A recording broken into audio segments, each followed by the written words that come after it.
Tamam canım.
And I like that you are affiliating people with traditional ways of construction, but I would also like uh, uh, uh, uh, they are more exposed to what are the futures of Yes, yes, yes, this is what has happened in the past, but what is the future? yes, yes, Why we have to look at the future?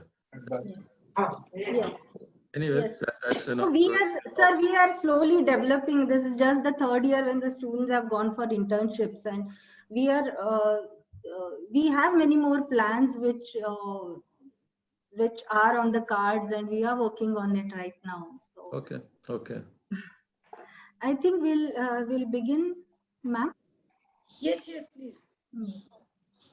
Sir is also ready, so. Yeah. Meenal, can you please? Yes, ma'am. So we'll begin with the Saraswati Vandana as our tradition.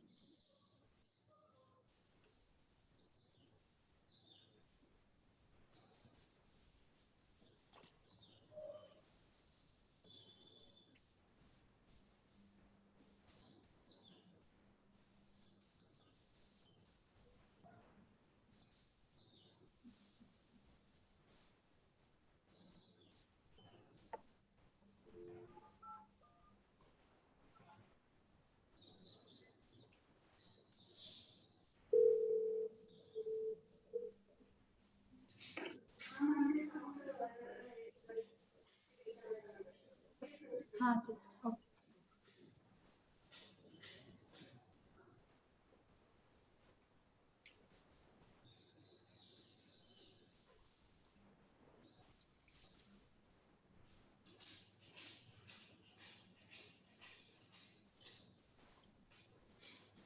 Can you share the screen, please, Meenal? Yes, ma'am.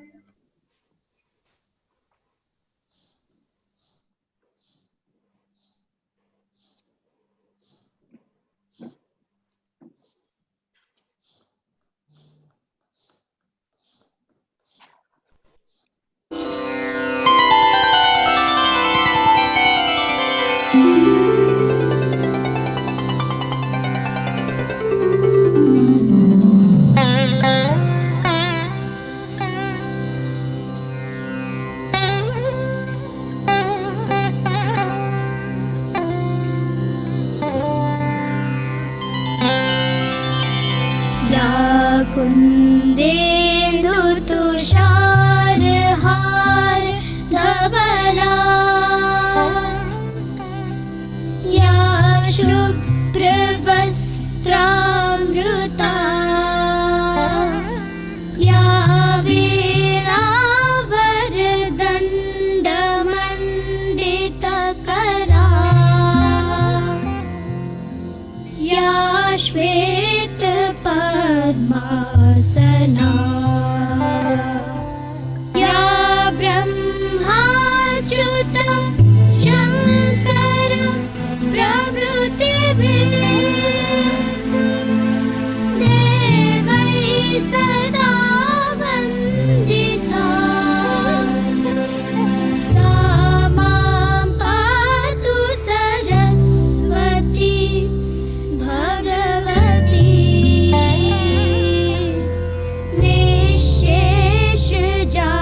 निःशेषजाड्यापहा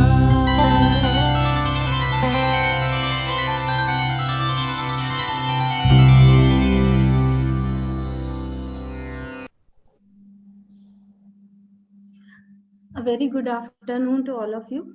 Honorable Chancellor Sir, Dr. S.B. Muzumdar, respected Pro-Chancellor Ma'am, Dr. Swati Muzumdar, respected Vice Chancellor in charge Madam, Dr. Manimala Puri, our most valued invited guest, Architect Hafeez Contractor, my colleagues, faculties, and students attending this webinar. We, School of Architecture, Urban Development and Planning, have initiated a talk series, Creative Pursuits, An Architect's Journey. The talk series focuses on the journey of successful architects. The talk is supposed to be about his or her journey from a student of architecture to becoming a successful architect. He, she can share their inspirations, aspirations, failures, victories, and philosophy. They will also throw light upon the mistakes the young budding architects should avoid, how they should prepare themselves for the challenges in the profession, and how they can design a bright future for themselves and also contribute to nation building. We are sure all these stories will be of great inspiration to many. Now I would like to call upon our respected Vice Chancellor in charge, Dr. Manimala Puri, to give a welcome address. Dr. Manimala Puri is MTech from NIT Kurukshetra and PhD from Guru Gobind Singh Indraprastha University, Delhi. She has over 30 years of experience in strategic planning, academic operations, brand building, teaching, and was also deputed as Director, All India Council of Technical Education, that is AICT. She is an expert member of peer committee of NBA Delhi, author of several books, and has published papers in engineering and management. Madam, over to you. Thank you, Gauri. Good evening, everybody. It is my privilege to extend a very warm welcome to all of you for this special session under the talk series arranged by the School of Architecture, Urban Development and Planning, Symbiosis Skills and Professional University, Pune. I extend a hearty welcome to Dr. S.B. Majumdar sir, our beloved Chancellor, Dr. Swati Majumdar, our Pro-Chancellor, and Padma Bhushan awardee, Architect Hafeez Contractor, the special guest for this session, who will speak on creative pursuits and architect's journey. I'm sure that this session is going to impart a lot of information and knowledge shared to all the students of architecture and create further interest in them.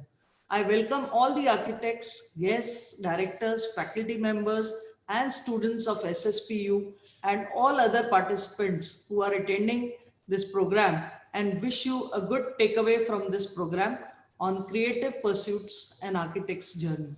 Welcome and wish you a very good session. Thank you very much. Thank you, Madam. Dr. Swati Muzumdar is an international TVET and higher education expert. She is a policy advisor in skill development and has served as chairperson of Skill Development and Vocational Education Committee of Maharashtra State Government. She founded the two pioneering skill development universities of India, Symbiosis Skills and Professional University Pune and Symbiosis University of Applied Sciences Indore. She has partnered with top industries to provide skill training and experiential learning to students, and also established learning factories and centers of excellence on the campus, which is a unique feature in India. I would now request our respected Pro-Chancellor, Dr. Swati Muzumdar, Madam, to address everybody. Welcome to Honorable Chancellor as well as the chief guest for today's session, Architect Hafeez, Contractor. I am really delighted that you have managed to carve out time from your busy schedule. I am personally a witness to your magical hands when you transformed Muzumdar sir's vision into one of the most beautiful Symbiosis campuses at Nagpur. And I urge everyone, whenever possible, if they happen to be in Nagpur, to go and see the creation of Muzumdar sir and architect Hafeez, which has really created a landmark in this part of the country. Sir, it's really our privilege that you accepted our invitation.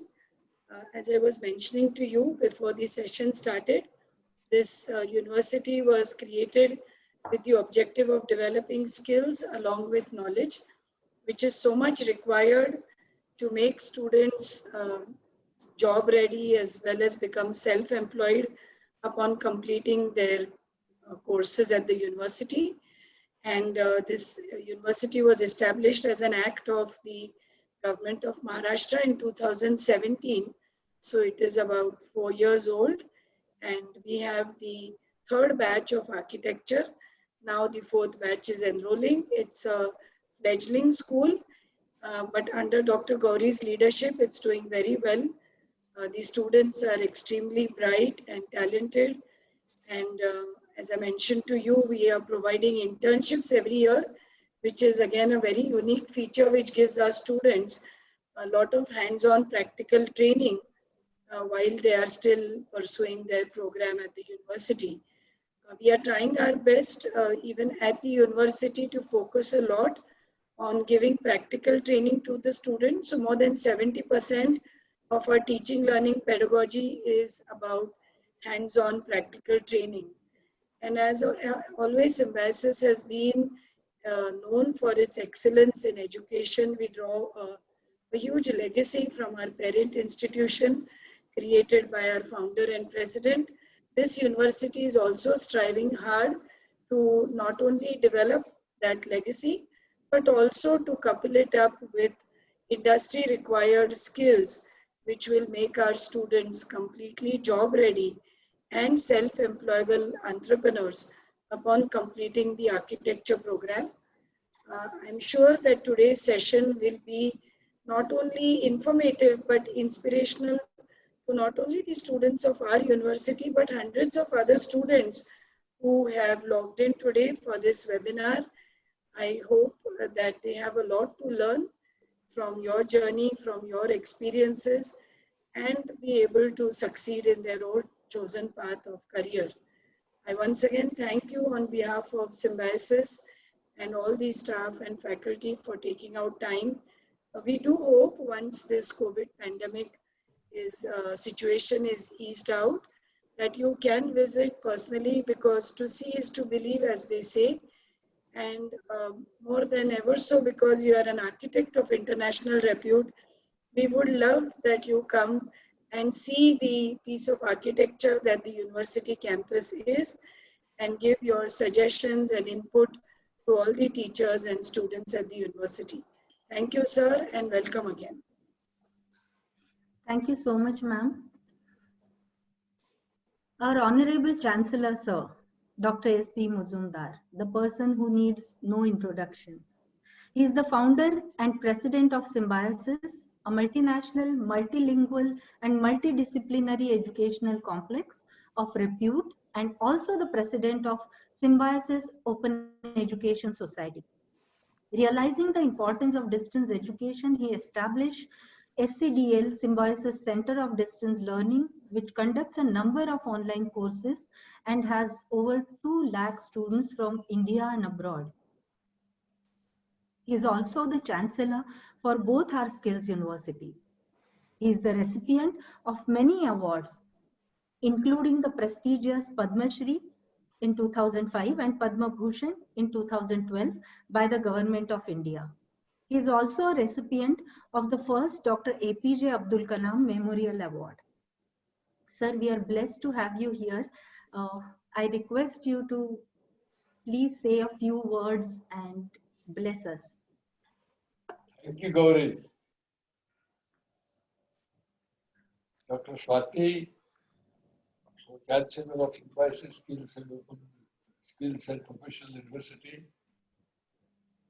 our Vice Chancellor, Dr. Parimala, Dr. Hafeez, Contractor. I say deliberately Dr. Hafeez, Contractor, because he deserves to be called doctor, but he deserves doctorate of any good university. Faculty and my dear friends, I'm really happy that we have invited Hafeez, Contractor to deliver a lecture on a very interesting topic, creative pursuits and architect journey. I know Hafeez for many years. We have been interacting with each other on several projects, and if you want to know the creativity and imagination of Hafeez, Contractor, you should see the Symbiosis University campus at Nagpur. It has been executed by Hafeez, Contractor in a wonderful way, beautiful. Whenever I interact with Hafeez, Contractor, sometimes I feel that he is not only an architect, but he is an artist. I will go to the extent of saying that he is a poet, because it is his imagination to conceive the design of a building and ultimately actualize his imagination into reality. I do feel that architect of any country carries the culture and heritage of that country. For example, if you go to the South India, you will find beautiful temples and you marvel the way ancient temples were created by Indian artists. And temple architecture reflects the culture, the traditions, and heritage of Indian culture. What I want to emphasize is that architecture of any country, buildings which are constructed by architects in any country, reflect the culture and tradition of our country.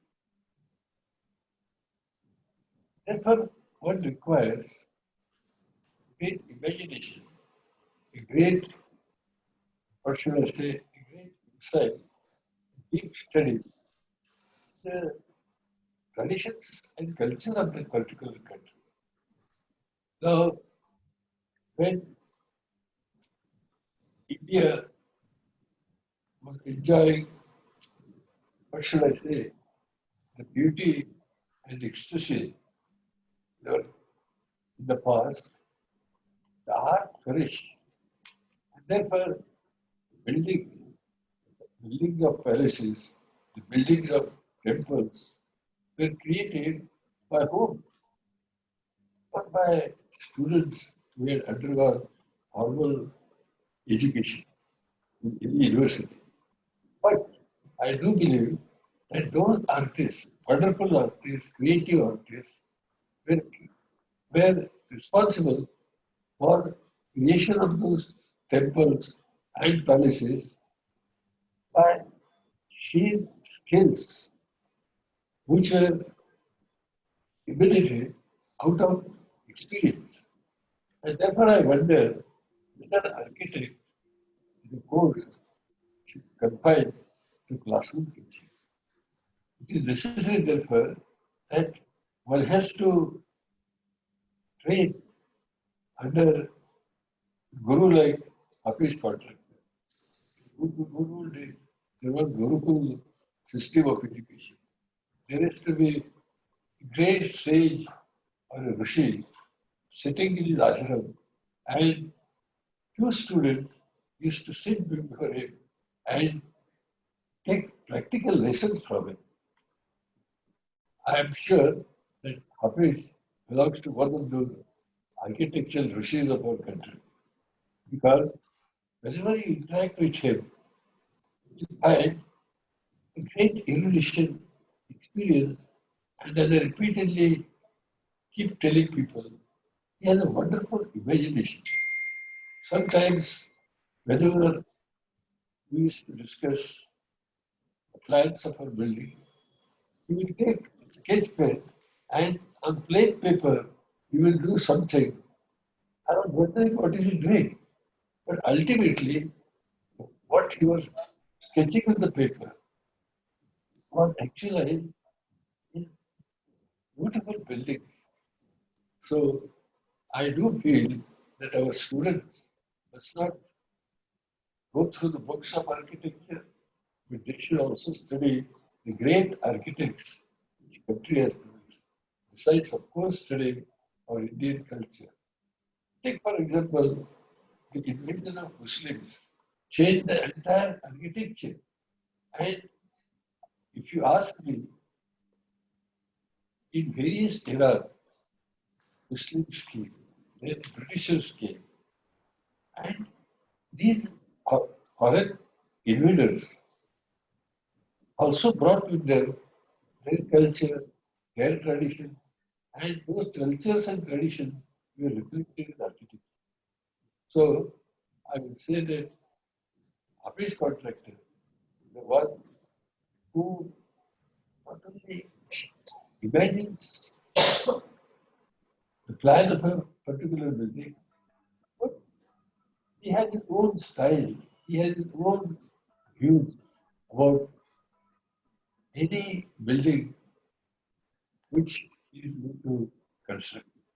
For example, I do remember that in Bombay, now it is called Bombay, he had suggested, now for example, it is corporation which decides what should be the FSI. But I do remember the Hafeez Contractor's interview long ago, which was published last year. And Bombay must grow, buildings must grow vertically. In the island, in island vertical buildings is the only solution to lessen the condition. This is what he feels when it comes to building in like Bombay. But while constructing educational building, I noticed there is a great educationist in Hafeez Contractor because he understands the requirements of that particular educational uh, project. I don't know how the architect concept of architecture will change from time to time. Now, for example, nowadays you can see large buildings of hotels. They're very Meridian, and I must tell you that Meridian of Pune. Now it is called Center. Hafeez was the contractor of that hotel. But now I wonder what we the kind of architecture of this COVID pandemic, post-pandemic. I wonder whether our hotel building with hundreds and thousands is relevant in post-COVID era. Because I do believe large caterers, large number of customers staying different in a big building, in a big hotel will be continued. So urge contract to throw some light on what will be the architect, what will be the face of architecture post-COVID era. That will help our students to understand how the architecture changes from time to time. I don't want to take my time, but Hafeez, I'm really happy. Thankful to you for our invitation. And I'm sure your journey in the profession of architecture will inspire us, will be the model of many architects of our institution. Thank you, Hafeez, for separating your time, and you are going to inspire our students, ignite the minds of our students, so that they will become future Hafeez contractors of our country. Thank you so much.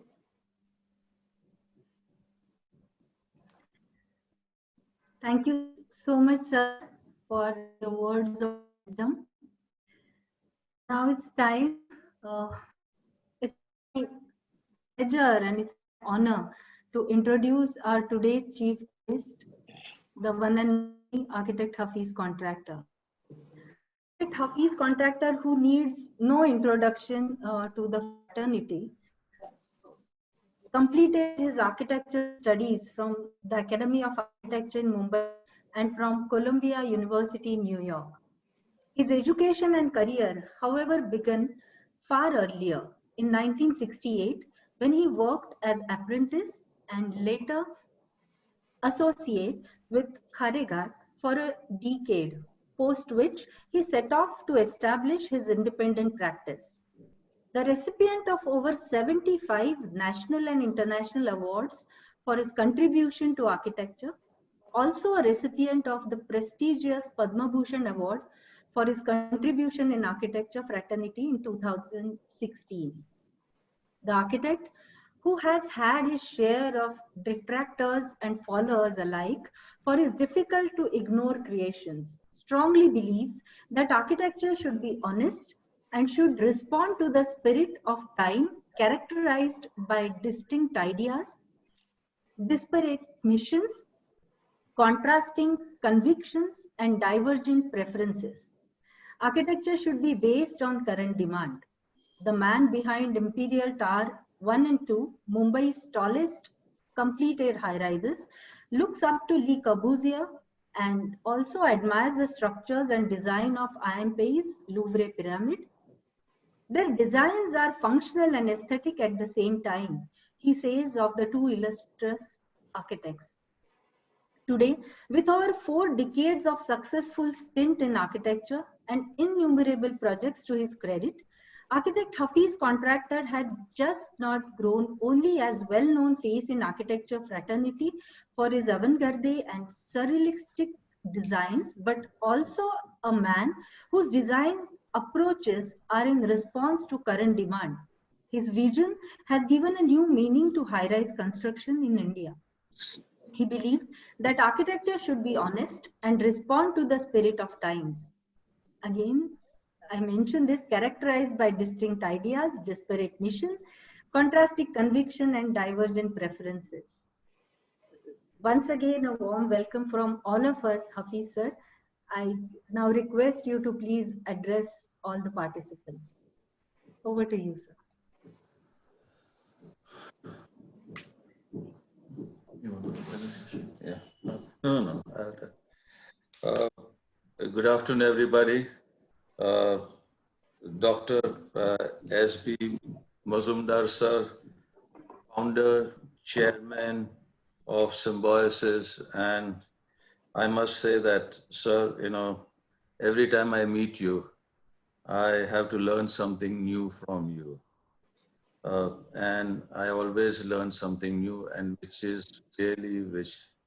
amazes me every time I meet you. And I'm not saying it just for the sake of saying. Dr. Swati Mazumdar, uh, Dr. Puri, Vice Chancellor, and Dr. Gauri. Thank you, everyone, for inviting me over here. And I am really happy to be talking to students because I really feel that when I was a student and when famous architects used to come and talk to us, it was something which I still remember and cherish. And today morning only, while shaving, I was remembering one of the lectures that Dale Keller had given when I was in academy and when I was in my second year. With this, I would say that, today's talk, I'm not just going to talk about my journey, but, the way, yes, it is my journey and my journey work. And why I have selected this topic, I feel that and learn architecture in colleges. And we have good colleges, good teachers, and who will definitely teach each and everyone and guide in the right direction. But there are certain things which no college teaches, and that only a student will learn after a hell of a lot of years of experience. And today I would like to say that what I'm going to say is not just that I have learned it and I adopted it. A lot of them I learned it. A lot of them I created mistakes. And say that I would like to tell all the students that do not commit such mistakes. And as Dr. S.B. Mazumdar has said to me that I should talk about post-COVID, what should it be? And this is the most important point today in everybody's life. What is post-COVID and what is about the climate change?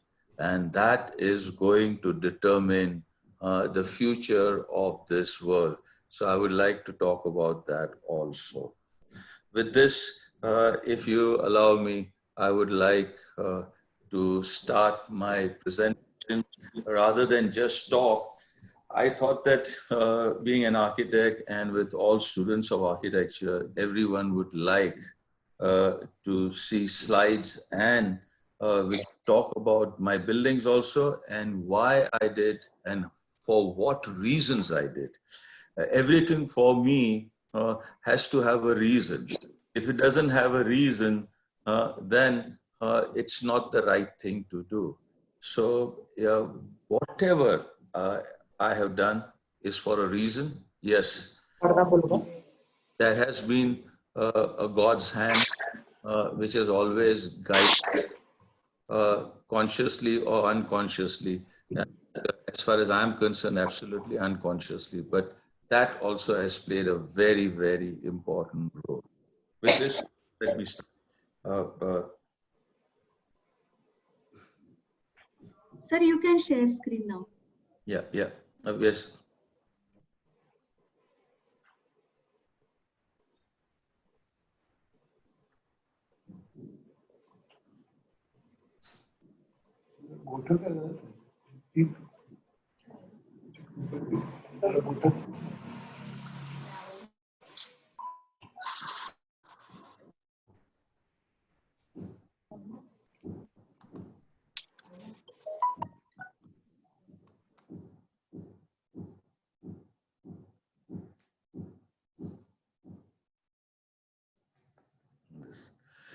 Okay, so this is a slide which was, the New York Times had covered us because of our work, what we did for the slum redevelopment.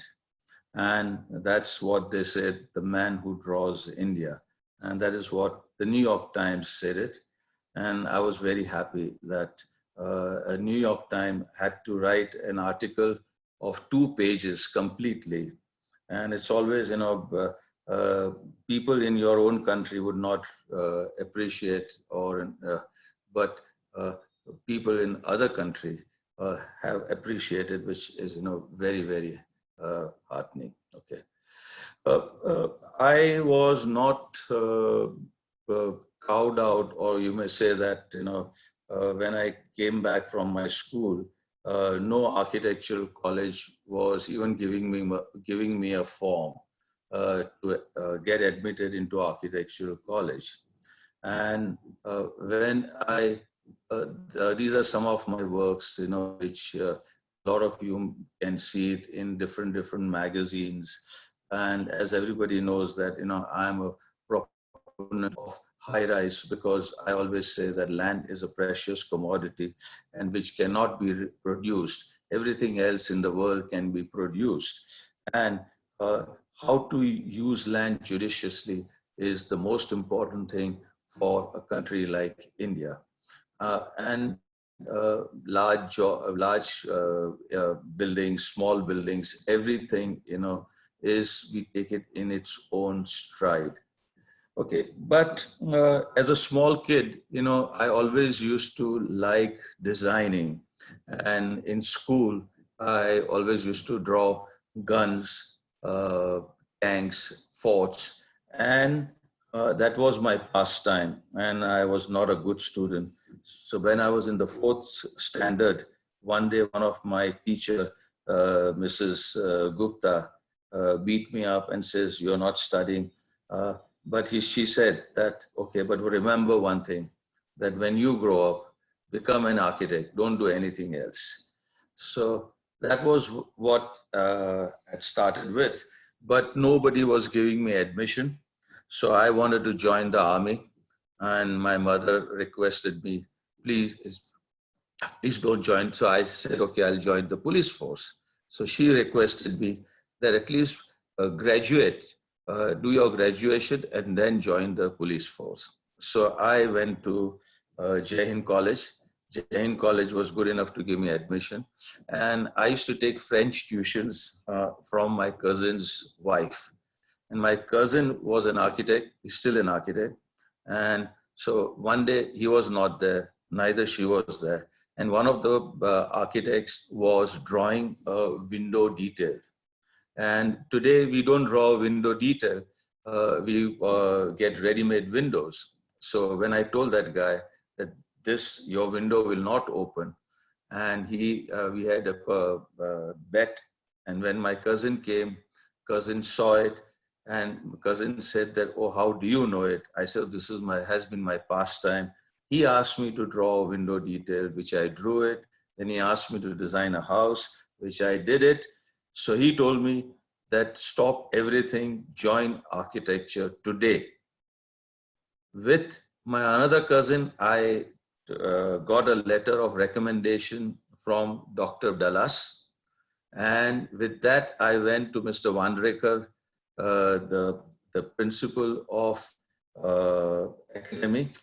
And he said that, okay, with your marks, I can't give you the form. But since Mr. Dallas has recommended, I am allowing you to enter for the entrance exam. If you do well, I will allow you to join architecture. In entrance exam, I got A+, and to everybody's great surprise, afterwards, in school, I used to always be first from the backside. In architecture, I started standing first or second. With this, I started realizing, oh my God, this is what it is. This is what it is. Okay. So for me, architecture was, inbuilt, and, I was destined to join architecture. But when I had joined architecture, I realized a lot of my friends who had done much, much better in SSC and all the other classes, and when they were in architecture, they were at a loss. And I was really surprised. And I realized that architecture is really not meant for everyone. For me, it was the most easiest profession. But for a lot of people, it was the most difficult profession.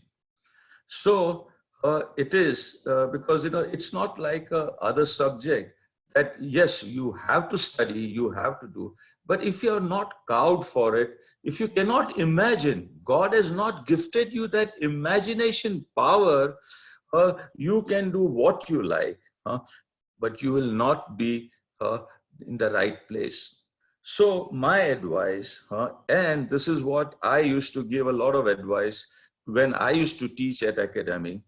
And when I found that the student, he was a very intelligent student, but he did not have that caliber of imagination. So I would tell him that, my dear fellow, I think you are not in the right profession. You should join something else. So this is how, for me, then though at academy, I learned a lot, but that was what I learned in the classroom. One of the days, what I would say that, what is it that, I have learned from Colombia, which I will never forget.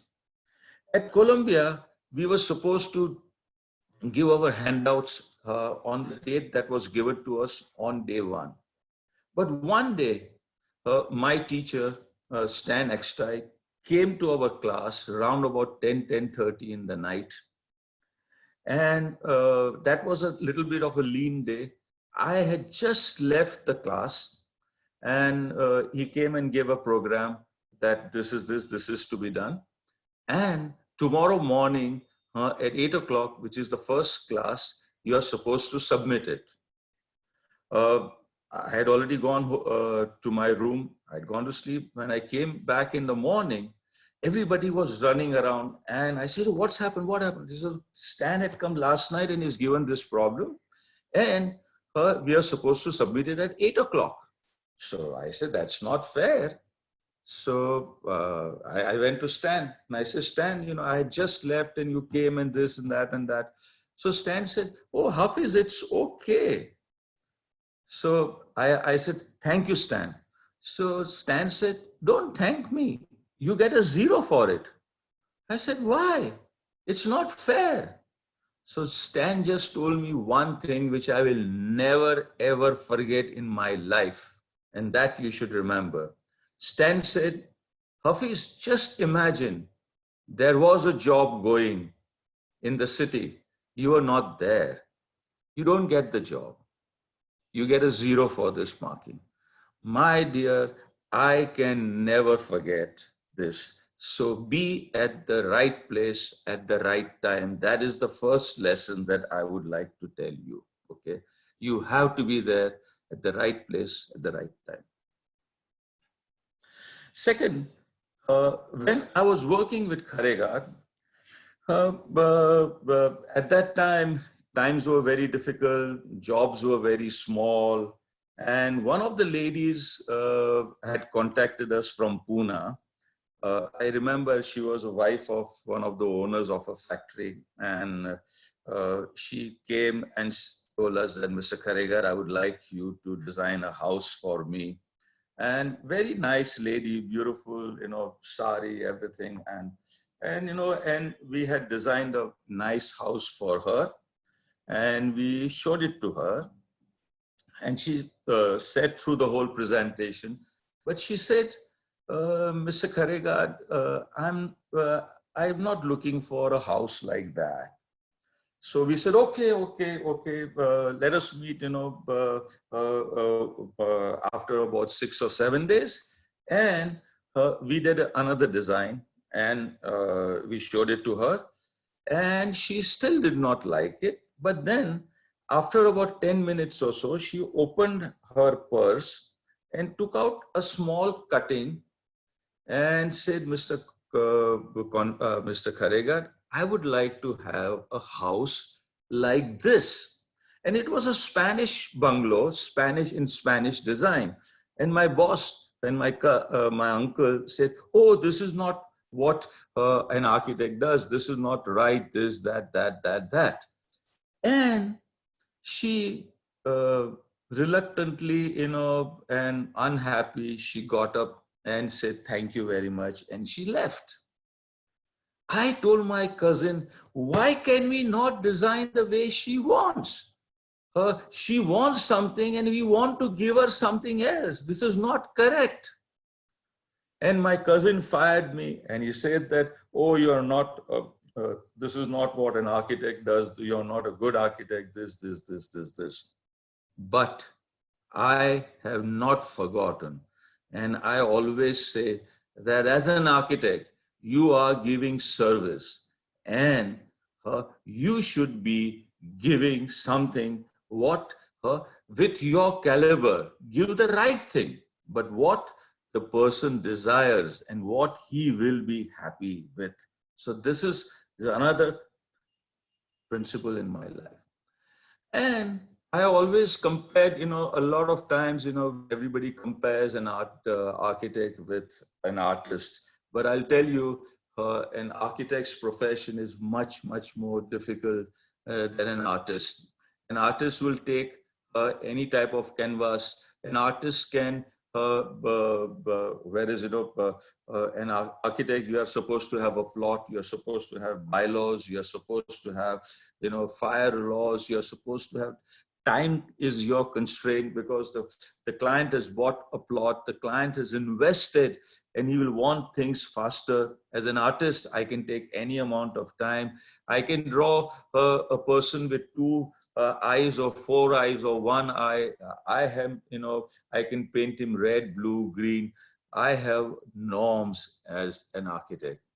And to me, I feel that as an architect, it's a supreme creation because that creation will be there for hundreds of years and people will use it and be happy with the building.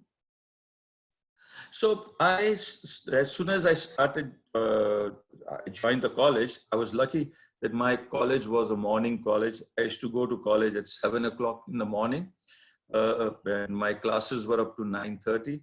By 10:30, I would go to my office and work the whole day. And from 6:30 in the evening to about 12:50 night, I would work in the office, do my work, finish my homework, catch the last bus and go back home. This was my schedule. And I used to tell everyone that, oh my God, I have never seen sunlight near my house. And that is what it was all about.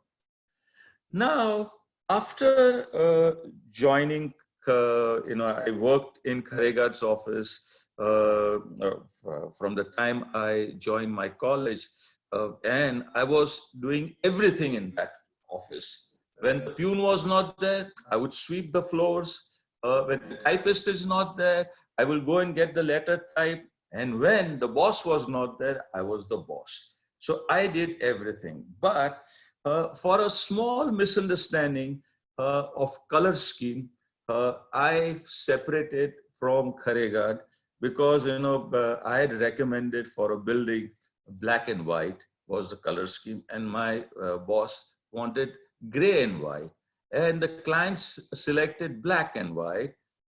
And my boss said that, oh, you change your stand. I said, I already told him, let him do what he likes. And on that difference of black and white to gray and white, my boss said that, oh, from today, you will not handle a job on your own.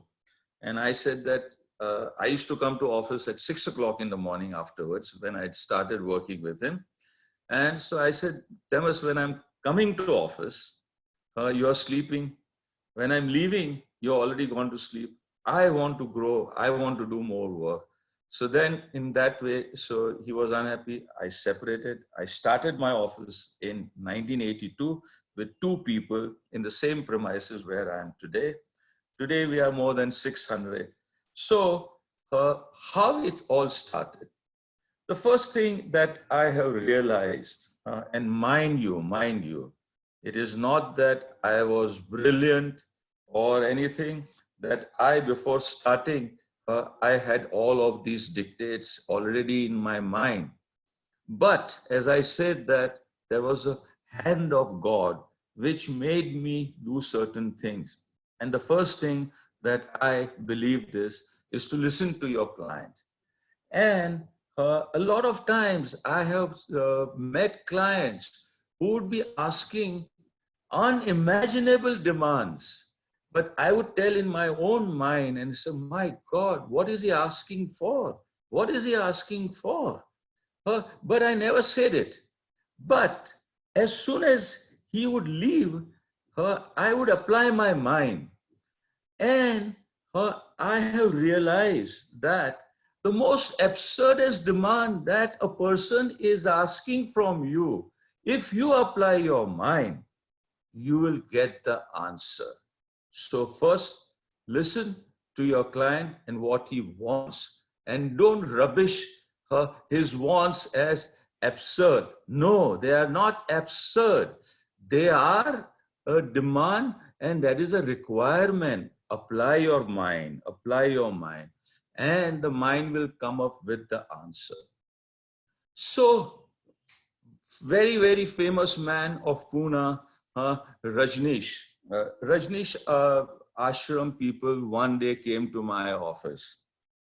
And I think it was in my second year of my practice, and he had come, and I had heard that he has architects, engineers, everybody from all over the world. So I was really surprised why he selected me.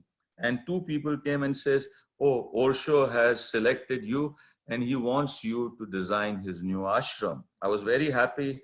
And I said, okay, let's meet after 4 days. I did some work, this, and I showed it to them. They said, oh, wow, beautiful. They took it. And by afternoon of the next day, I will get a call. And they said that, oh, Osho likes it, but he says that this is not what he wants. So, and again, second time it happened, and I told them that, oh, why can I not meet Osho? So they says, no, Osho doesn't meet anybody. So I said, if I can't meet a person, I can't talk to him, I can't understand him, how can I design his buildings?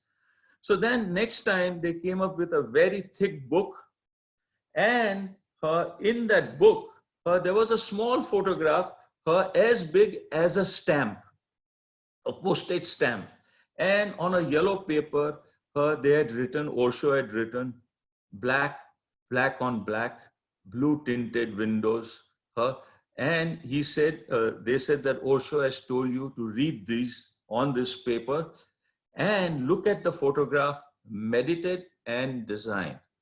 So I saw that big book, and again, I talked to myself in my mind, and it says, oh my God, I think I lost this job. I closed the book and I kept it next to my desk, and I said, okay, and I'd forgotten about it. One day we were doing we were doing a competition, and it was 3 o'clock in the night, and we just had finished work, and I was very tired, and I had just gone, I was just relaxing on my chair, and I suddenly heard one of my boys cutting on the blackboard, and we were sticking a drawing which we were supposed to submit for LIC. We were entering a competition for LIC. And that, as soon as I saw I got up from my sleep and he was cutting, and a crack on that blackboard, that black on black lines, suddenly what I had read ignited in my mind, and I said, oh my God, he wants black on black. So then I said, why black on black? And I made up in my mind that, oh, when you mix each and every color, it becomes black. So black embodies all color. So then I said, yes, yes, yes. Then I said, why does he want blue tinted windows?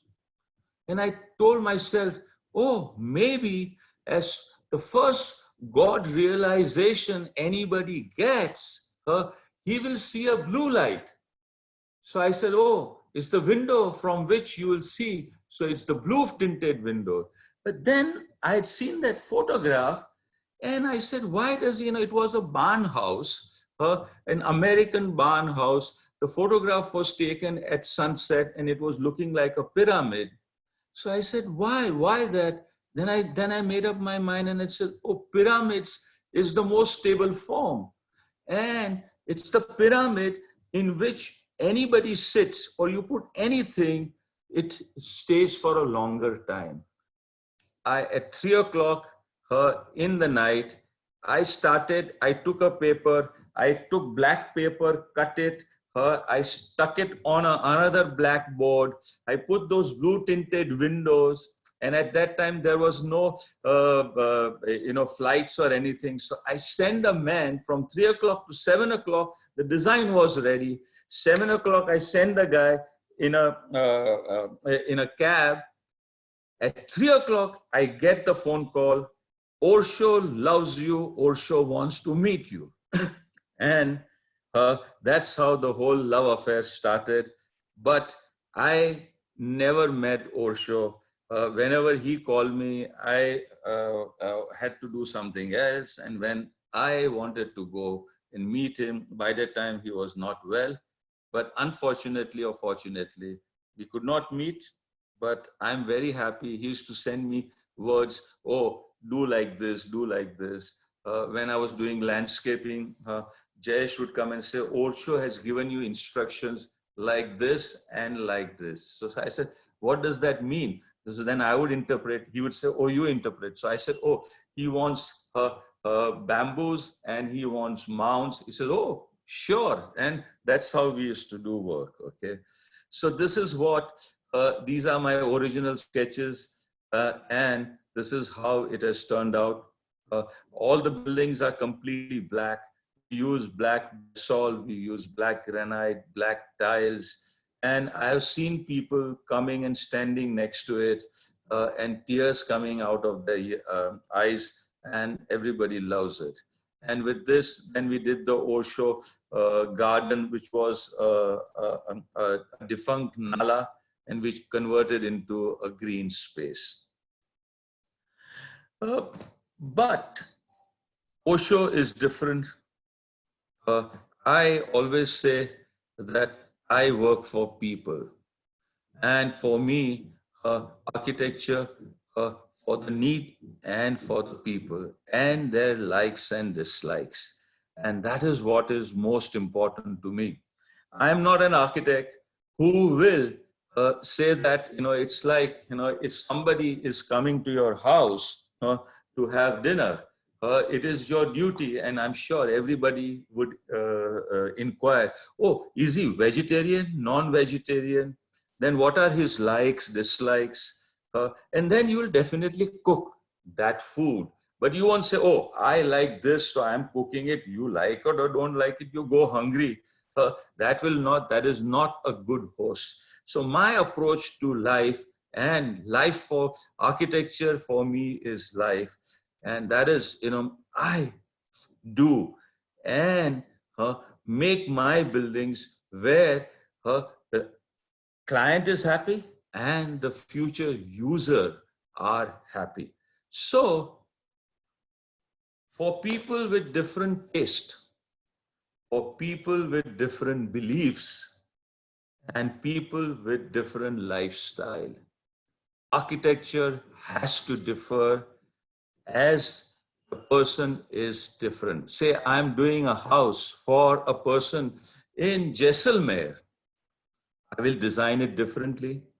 I'm doing a house for somebody in Mumbai, I will do it differently. And I'm doing it for somebody in Dhulia, I would do it differently.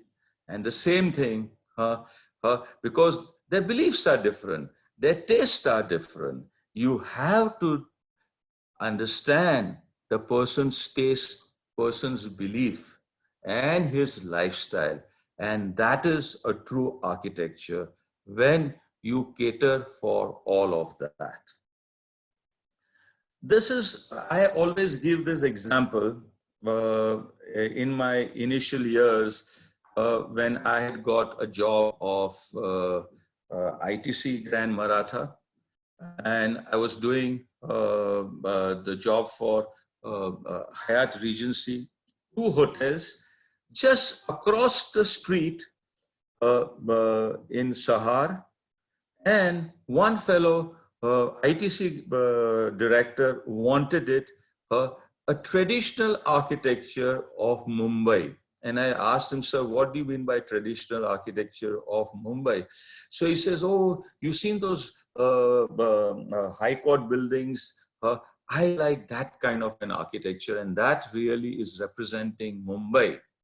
And so that is the Gothic architecture. And Hyatt, an international company, wanted it absolutely modern, glass, granite, steel. So these are 2 buildings done at the same time. One for ITC and another for Hyatt. This is what ITC building looks like. Completely traditional. If somebody has not told you that this was done in 1989, you would say that, oh, this was done in, say, 1920s or 1910. And at the same time, Hyatt, completely different.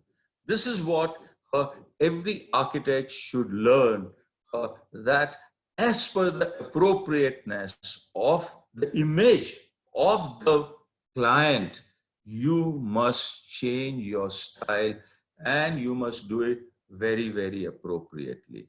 This is the canopy of the Grand Maratha. This is the courtyard of Maratha. Completely. When you go in one style, do it in that style completely and make him, take him into that era. And this is the courtyard of Hyatt. These are the details of Maratha. This is the details of Hyatt. That's one thing. Another dictate, purpose. Whatever you do, we talked about client, now about purpose. Whenever you are doing anything, designing any building, it should have a purpose. And the purpose should lead to something very, very tangible.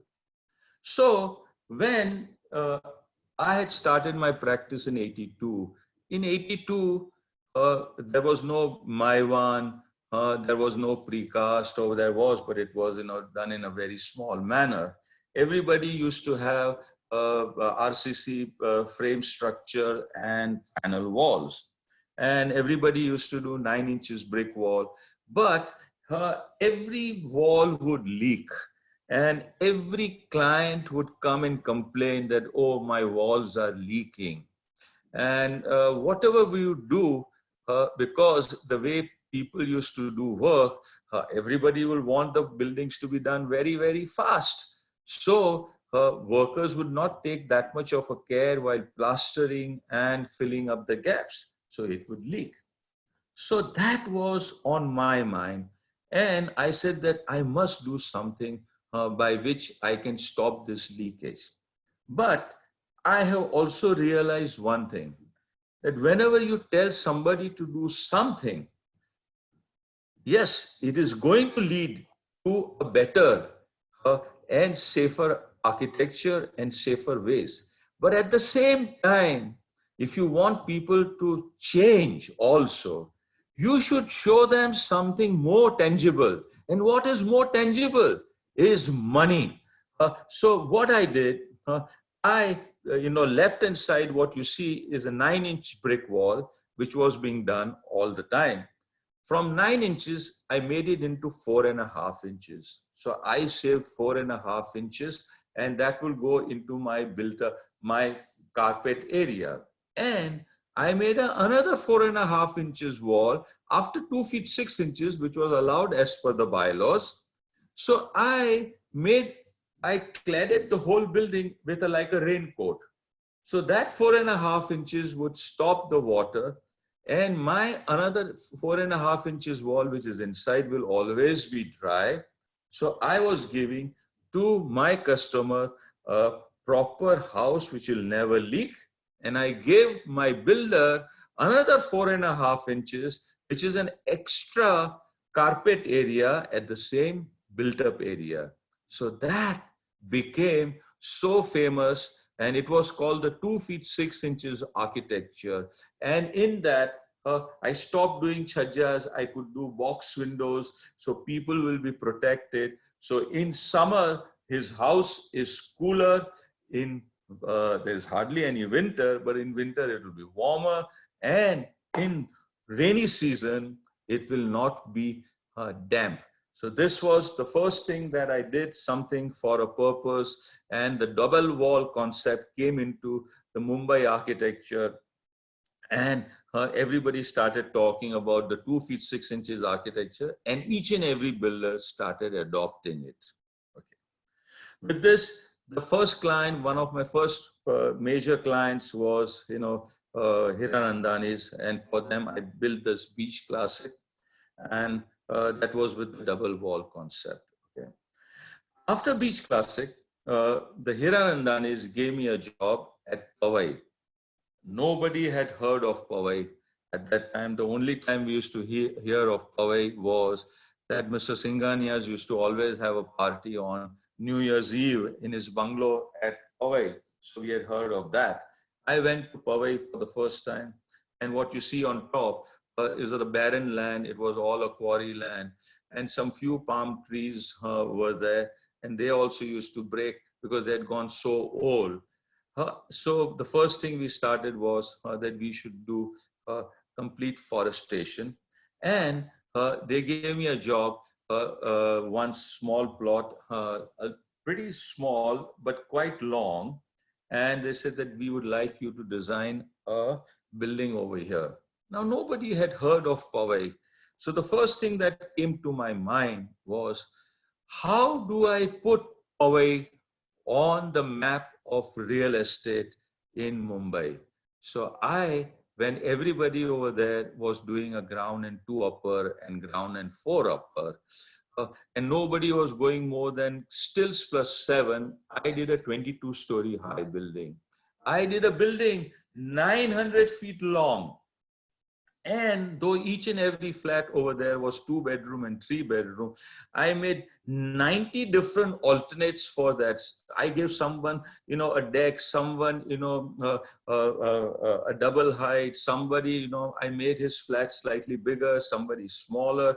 And there was the hill behind, and I did not want that anything which I do will cover the hill. So I made 2 large cutouts, which were about something like 5-story by 5-story. And we presented this to the Hiranandanis. Hiranandanis loved it, and it became a wave. Every broker started talking about, "Arey, wo building dekha hai, 900 feet lamba, 200 feet ऊंचा, and uske andar se plane jata hai," and all that, created huge aura, and the building was sold in 3 months. And Hiranandanis came on the scene of real estate in Mumbai, and that was the first building which brought me a lot of, Okay, afterwards, we constructed this. This is how it used to look at that time. Okay, and then, Hiranandanis gave me a second job, and he says that, "Oh, now we are giving you the first job. It's nice, but now we don't want to make such expensive buildings. You give us a completely different kind of an architecture. You show us what, we don't want to construct modern buildings." So then I started, giving them different kinds of looks and feels and all that. And we did postmodern, modern, Gothic style, postmodern style, Art Deco style, and everything, they rejected. And he said, oh, not like this, not like this, not like this.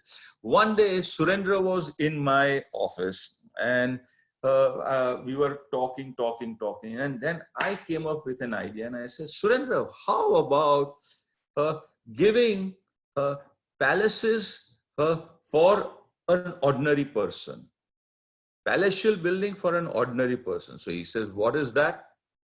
Now, mind you, at that time, nobody was doing any classical building in Mumbai. All the classical buildings were done by the Britisher, and the Britisher had already left about 50, 60 years before at that time. And I said that, why don't we make all our buildings classical? So he says, oh, how can we make such high-rise buildings classical? I said, let's do it. And I told him that, a classical building will last longer. It'll catch, you don't have to paint it every year. Even if there is a little bit of a dirt, it will look very nice and it will look majestic. And that's how the whole advent of classical architecture started in my career. And I would say that this was the first building, these were the first buildings in India after independence or after the British had left, that we started doing classical architecture. And mind you, okay, this is what is the main, and then we started naming all the streets. We said that Central Avenue, North Avenue. Then we created a column, like how the Romans used to create the column of victory. Over here, we created a column of good living. And the panels, on which we had carved panels, we had the carved, and we put them up over there. And this was the first shopping center that we did. After doing a few buildings, the Hiranandanis requested me, oh, why don't we change the style of our future buildings? And I said, no, do not change the style. Keep to the same style, because it is giving a sense of place. What is a sense of place? When you come to Hiranandani Garden, this is what Hiranandani Gardens look like today. You are in that awe of that area. The whole area is completely, you are surrounded by that ambience. It is like, I have always given an example that when, for something, a great looking building, if I had done a 100-story building and a great form and a great this, it'll stand by itself. It's like a very, very, very beautiful girl, okay, or a beautiful lady, or a beautiful, but when you go for a marriage and you see 20, 30, 40 different ladies all dressed up in saris and everything, and it has that ambience of that, that mahal, and though the buildings are not that great, but that ambience makes you feel so happy and nice. And that is what we have created, and that is what I'm calling the sense of place. So the first time we could do this, a sense of place in a residential complex. And this is what all this, we toured with, each and every boundary wall, the sculpture. We created a forest. We started planting each and every indigenous trees. We got species which were defunct and nobody had those species. We got them cultivated. We got species of trees from Western Ghats and planted them. And then each and every rooftop was a different kind of a rooftop. And we were the first to make a large sewage treatment plant. After doing the sewage treatment, we treated the water and we made a big lake on top of the sewage treatment plant, where everybody would come in the evening and do their boating. And that water, we would use it for gardening. Okay. And these are some other pictures of Hiranandani garden and meadows. And this is what the Powai campus looks like. There's some other shots, lobbies, details of Powai clubhouse with the swimming pool. Okay. Now, as I said that, yes, one of the guys to make such demand was Rajneesh. The other guy, and I had so many people making demands. And one of the demands that one guy had made, which I can't forget, is when I was doing this guy called Kirtikedia, a Marwadi boy, and Marwadis are very good at calculations and things like that. He came and he was a son of one of my old clients, and he said that he used to always call me Raja Raja. So he said, Raja, I want you to design an 80 square meter flats for me. And this was, what the restrictions was, it was the land ceiling. And he says, oh, I would like you to design my bedrooms should be this by this, living room should be so much by so much, bedroom should be so much by so much, and my area has to be 80 square meter. I being very, anxious and all that, I said, okay, I will do it, I'll do it. But then before he was leaving, I was just calculating, and I said that, Arey, Kirti, what areas you have given me, just the room sizes are going more than 80. And how can I do the whole, what about the passage? What about this, that? And how can I give it to you in 80 square meters? So he started saying, Arey Raja, dimag lagao ho jayega, dimag lagao ho jayega. But I said, I can't beat arithmetic. It's so much by so much is so many square feet. And so much by so much is so many square feet. How can I beat arithmetic? And he kept on saying, oh, dimag lagao. And he says, Acha, I'm coming tomorrow evening. It's today, and he's coming tomorrow evening, and he's telling me dimag lagao. I never gave up. He wanted his rooms 10 by 14, and he wanted his living room 20 by 20. Now, the area of 20 by 20, so you see the sketch on the side. The living room is 20 by 20, and I cut it off on the side, which I'm showing black, is a cutoff. So 20 by 20, 400, out of which so much goes off. So I given him 20 by 20, but the area comes down. The same thing with my bedroom, 10 by 14, 140. But I cut off the edges, made the rooms roundish. I cut it off and I saved some 5555 square feet. That's how the whole form of the building came, rounded edges with this kind of a living room. And he could market this thing, that's 14 by 10 bedrooms, 20 by 20 living rooms, and 80 square meter. It became a hit. The whole building got sold in just a jiffy. And everybody in Mumbai started copying this elevation. But I had done it for a purpose. Everybody else liked the look and feel, and they copied it. So this, I'm saying, most absurd demand, apply your mind, you'll get an answer. So this is what exactly, how, you can see in the red, how the area goes off and you get the same size of room. And this is what the building looked like. And also I used to look like that at that time. Another, I used to do a lot of work at that time in Pune, because Pune things used to get passed faster. And Karias was one of my biggest client, and they used to buy small plots. And a lot of other people also kept on saying, because we used to do living room, bedroom, kitchen, living room, bedroom, kitchen.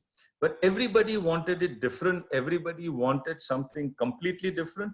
And then only kuch naya cheez do, but at a lesser cost. And these were all the different kinds of buildings that we were doing and churning them out.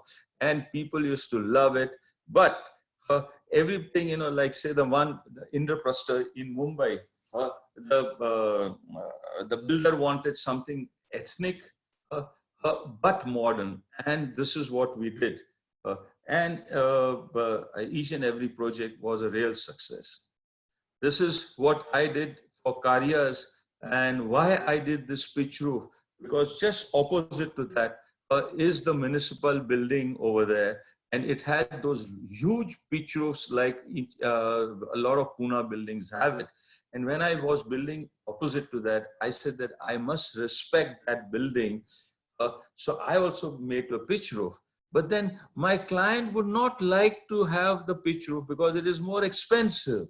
So then I convinced my client saying that, oh, if you have this pitch roof in your bedroom, you can make a mezzanine, and your younger son will have a mezzanine and he will love it. And that will be an extra area. And that's how they sold the upper floors as a penthouse. So they got more profit. I got better architecture, and the city got a building which was respecting an old heritage building. Giving is one thing which I believe very, very profusely. And what I'm saying, giving is, if somebody comes to you, he's not your client, he's just accompanying some older client of yours. And if he asks your advice that, oh, I am doing this, what should I do? I have always given him free advice, because I think, it's not free advice. You cannot judge everything and everything with money. If you are helping that guy and giving him some real good advice by which he will be able to make a better project and a better building, it's good for him. It's good for him. So good. So I have always believed in that. And I always, from one way, it is nice to give something nice and believe in it. But I have always realized that when I have given a good idea to somebody, that goodness always reflects back on you. He will come after 3 months, 6 months, 1 year and say, oh, you had given me this good advice. I liked it. I followed it. I want to do something nice. And when I gave him that advice, I never realized that, oh, it is going to come back to me with a goodness. But I have seen that it has always come back and I have earned from it. Okay? A very good example was DLF. I never knew of DLF. I went to Delhi for the first time. That was in about, I think, some 89 or 88. I was doing interior for a company called Nestle. And Nestle had bought some floors in this DLF building.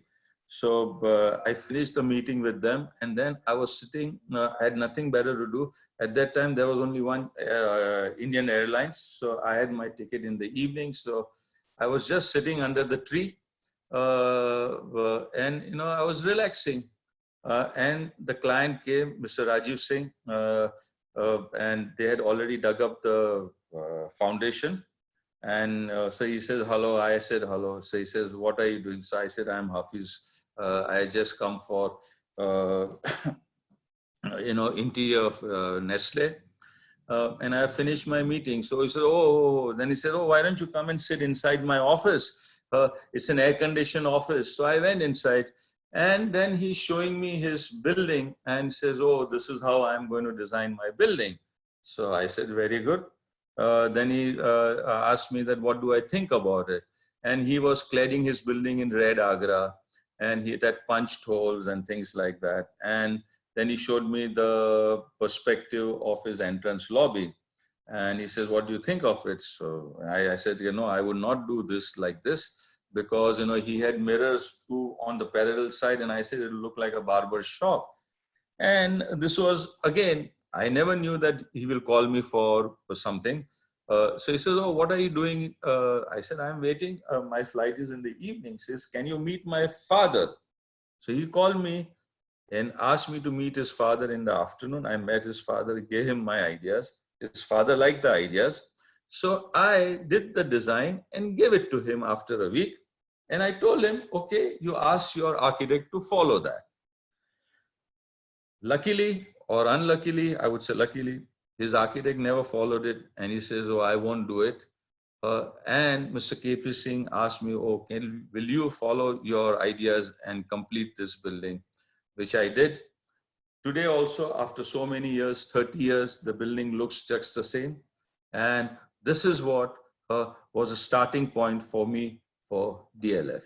Giving, giving, giving, and always a good deed comes back to you. Same with Mr. Narayan Murthy. I gave him an idea how his SDBs should be. He was just having lunch in a restaurant, and I saw him from far off, and I said, "Oh, that's Narayan Murthy." And I went and met him, and I said, "Sir, you should do your SDBs like this." And he said, "Oh, show it to me." I showed it to him. He liked it, and with that, we did so many more campuses for him.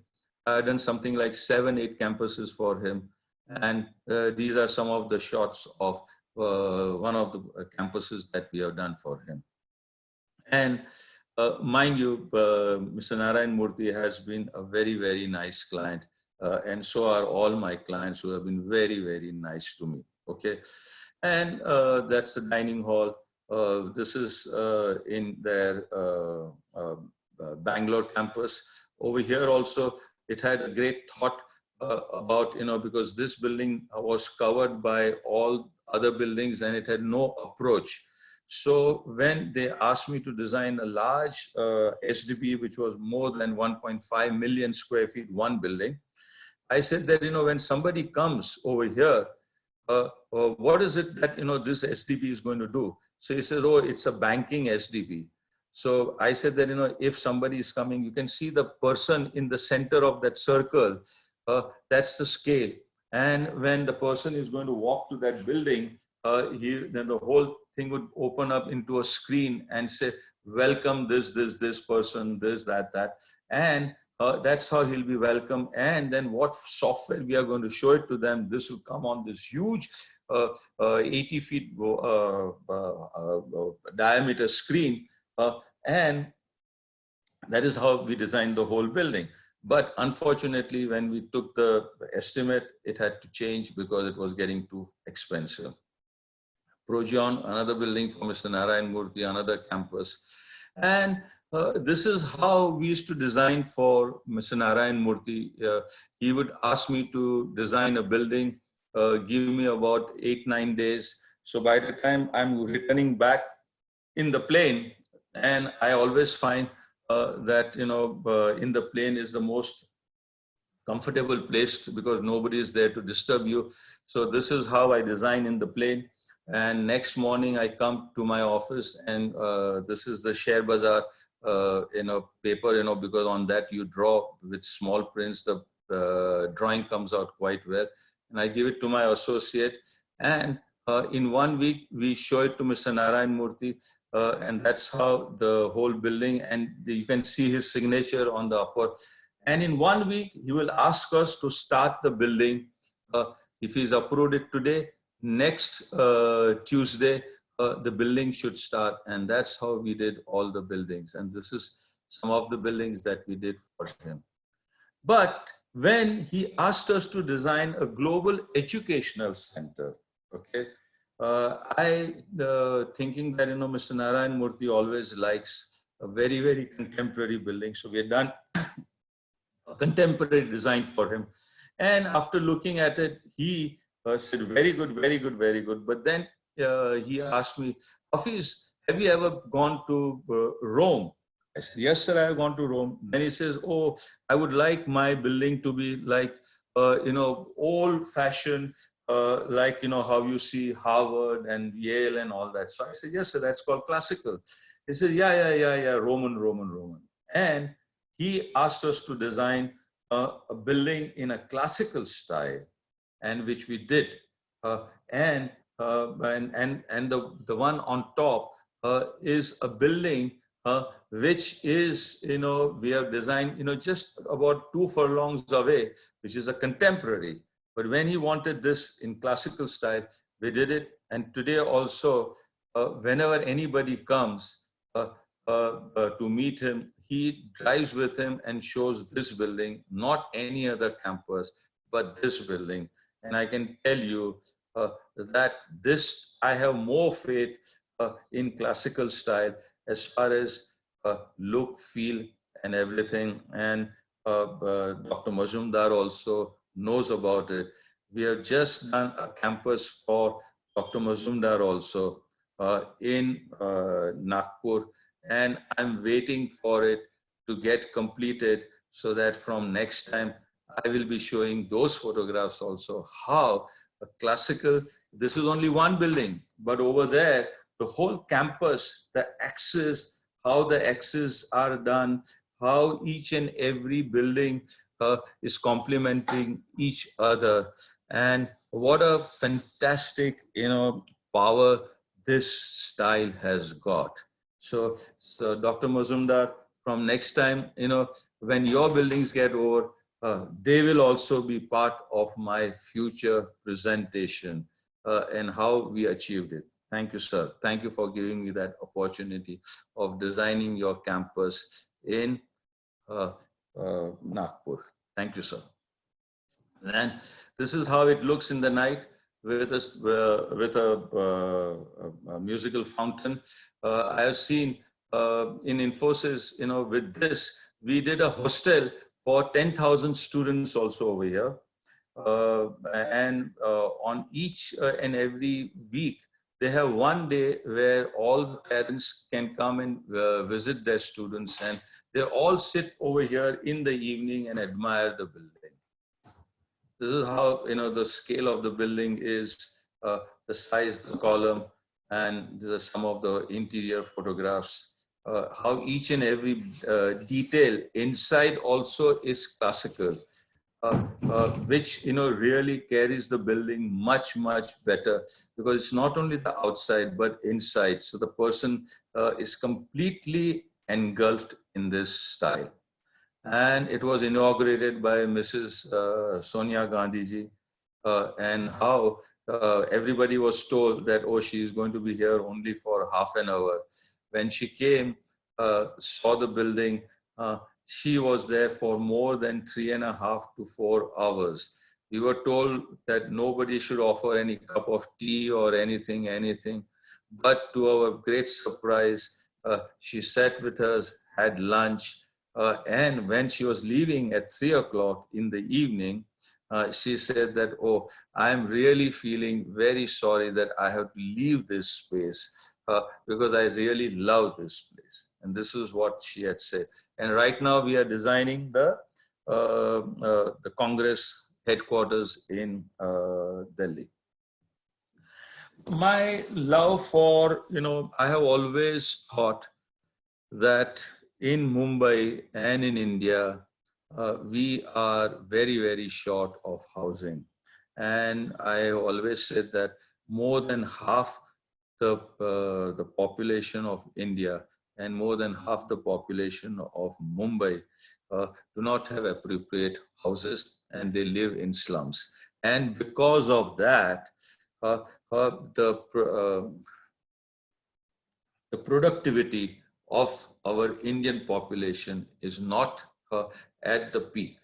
So we, about 10, 15 years back, when I had an idea, and I went to Mr. Balasaheb at that time, and I presented this idea to Mr. Balasaheb. And I told Mr. Balasaheb that I have an idea by which I can eradicate the slums of Mumbai. And we presented the whole idea to Mr. Balasaheb. The only person who was in favor was Mr. Suresh Dada Jain, who was the housing minister and who had really backed me. Mr. Manoj Joshi said, Balasaheb nako kara. Pramod Mahajan said, Balasaheb nako kara. Kirit Somaya said, Balasaheb nako kara. Everybody said, nako kara, nako kara, nako kara. But only Suresh Dada Jain and Balasaheb nai mala karai chahiye. And he approved this scheme. And today, lakhs and lakhs of people are having free housing. But the most important thing that happened and which really changed my, complete perception. And what this is how it looks finally. And this what, the New York Times had given an article about. But when we were doing the Bhumi Puja of this building, I'm sorry, I forgot to put that photographs in the presentation. Two Maharashtrian ladies from the slum redevelopment had come with their complete, the 9-yard sari, the nose ring, the jewelry, everything. And they took me and my client and took them to the Ganpati Ji's Mandir. And they made us stand there. So I'm looking at them, with a smile. So one of the Maharashtrian men came and he's telling me, आपको मालूम है ये लोग क्या करते हैं? So I said, नहीं, क्या? देखिए ये औरत लोग आपकी आरती लेंगे. तो मैं बोल, I said कि हाँ लेने दो. He said, नहीं लेने दो नहीं. It is not so.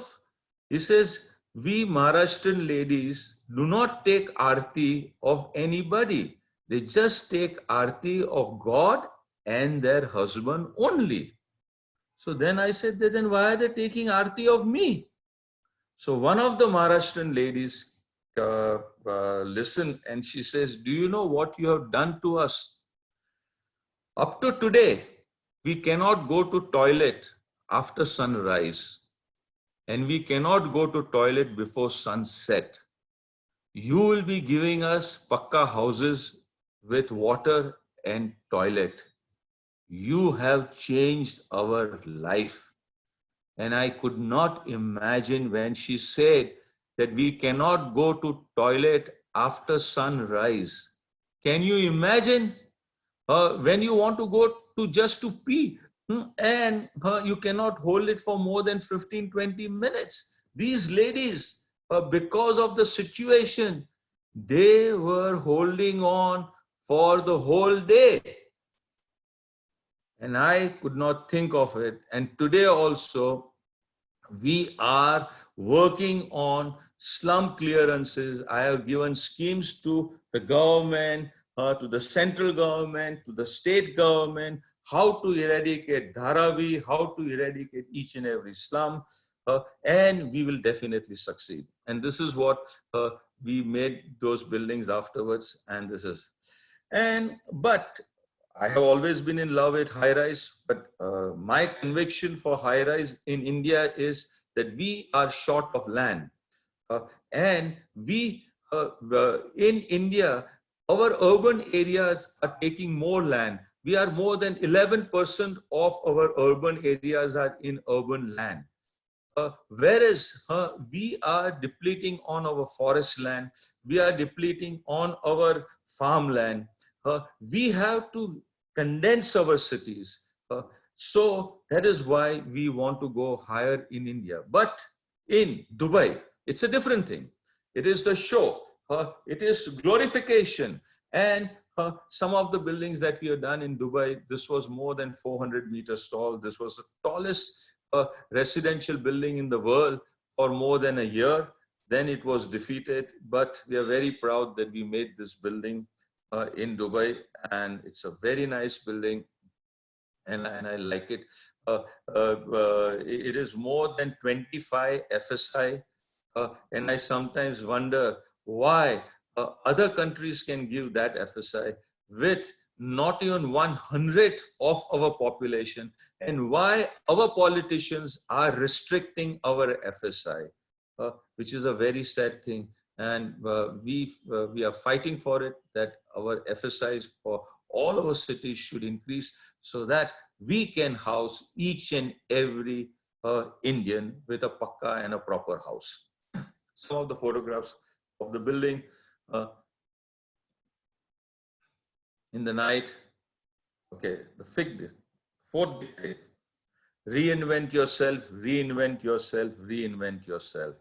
You can never lie on your past laurels. You can't say, oh, I had done this and I had done this, I had done this. What are you doing today and what are you going to do tomorrow? And one of the examples is that one day, one lady came to my office. She was a bureaucrat, and she came and she said, "Oh, Mr. Contractor, you're such a big architect, and you will not work for me." I said, "Baba, please tell me, what is it, madam?" And she said that, "Oh, I'm from the educational department, and we want to make 500 schools in whole of state of Maharashtra." So I said, "Very good." I said, "What is your budget?" So she said, "Our budget for one school is 1,10,000. So the first thing I heard, 1,10,000, and it's a primary school, 4 classrooms, principal's room, this, that, toilet, this, that. I said, 1,10,000. So I said, "What are you going to do?"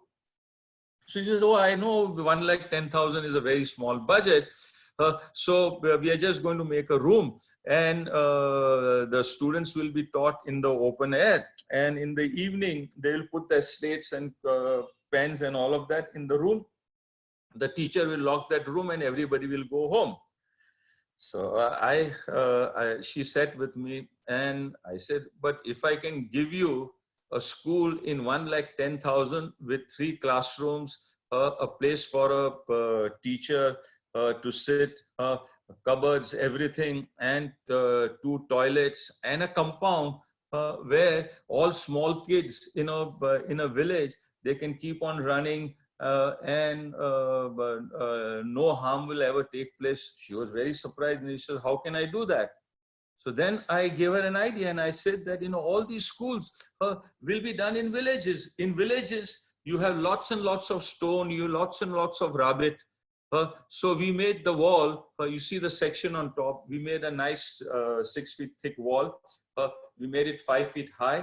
And in each and every village, in the beginning of the village or end of the village, you get old doors and old windows. So we'll put the door, we'll make a round surrounding, and we will have thatch roofs on top where the students will come and sit. And when there is a lot of rain, as it is when there is a lot of rain, nobody comes to school. Here, the mother can leave the kid, and the kid can run around in the campus. There is a boys' toilet, there is a girls' toilet, and in that thick wall, we made some of the cupboards where everything will be kept. We did this, took out the costing. It was coming in 1,10,000. Unfortunately, that lady got transferred and we never got to build it. But everything you have to keep on reinventing. And every day is a new day. And you have to reinvent every day. Otherwise, you're a dead man. So the same thing, when the last downfall came for real estate, and we were building at that time for about 900 rupees and selling in Delhi for about 1,300, 1,500 rupees. The market came down and the sale price was about something like 800, and we were building for much more than that. And Mr. Raju Singh came and said, "Hafeez, we have to think about something, how we can reduce the cost. Otherwise we are out of business." We studied each and everything. We devised a new way. We made everything on a grid. We made everything, cut costs. We got the costing done to 600. Finally, we came to about 610 or 615 rupees. We started, selling at 800 rupees, and we were again in business. So if anybody tells you that it is impossible, it is not impossible. If you apply your mind, you will come to it, okay? There is a limit to it, but apply your mind and you will get the answer. Same way, NIFT, when they called me, they had no premises, they had nothing to build upon. There was already an existing campus, and they wanted a large garden, also a play area. They gave me a small strip of 30 feet wide, and we built the whole campus in that 30 feet wide. And today, this building is getting featured in World Architectural Book. The same way, the hotel in Pune, it was on only about some 18 or 19 feet wide. Then they got 10 feet, then they got 10 feet. So it is not that, you cannot build with a lot of constraint. This one we built, we never got built but we had given the design. We had already built Imperial Tower, and when Imperial was going on, the people behind, because we are cutting off their view, they went to court, and Imperial had to fight a legal battle for so many years. So when we were designing this building, we told the client that let's start the building after 22 floors, because the back building was 22 floors. So their view, their sunlight in the morning is not curtailed. They will always enjoy the view, and your building will start after 22 floors. But unfortunately, because of the slump in real estate, this building is not getting completed. Speed. Speed is one of the most important criteria today. And I'm telling you, as the world is progressing, today everything is about speed. Money, constructability, and economy. All of this goes hand in hand. I'll tell you a story about when I was asked by Mr. Kamath to design a building for him at Hyderabad. And two people called me up in the evening and said that Mr. Kamath would like you to design a building for us, and we would like to come and meet you. So they came and met me at 9 o'clock in the night and said that we are in a hurry. We are having a competition. We have invited some foreigners also. We have invited some other architects also. We would like you to submit this proposal by middle of next week. So I said, okay, fine. So we were working on it as per the brief. And on Sunday or Saturday, I don't remember, they again called up and says, oh, Mr. Kamath is leaving, he's going abroad. So he wants the presentation on Monday morning. Now, mind you, they'd come on Friday evening or something like that, Saturday, Sunday, and now they want on Monday morning. I said, okay. We went there on Monday morning, and we went there with 3 alternates. We showed it to Mr. Kamath. He liked it, he selected it. And this is what we have built. Madam, can you just give me 2 minutes? I go around the corner and come, please, if you don't mind. I just want Sure, sir. Yeah, yes, yes. Please, 1 second.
So sorry, excuse me. Okay, so we designed the building, and Mr. Kamath liked it, though the design was completely different. It was the first one, and after he liked it, after 2 days, again a phone call comes. Mr. Kamath would like to meet you again.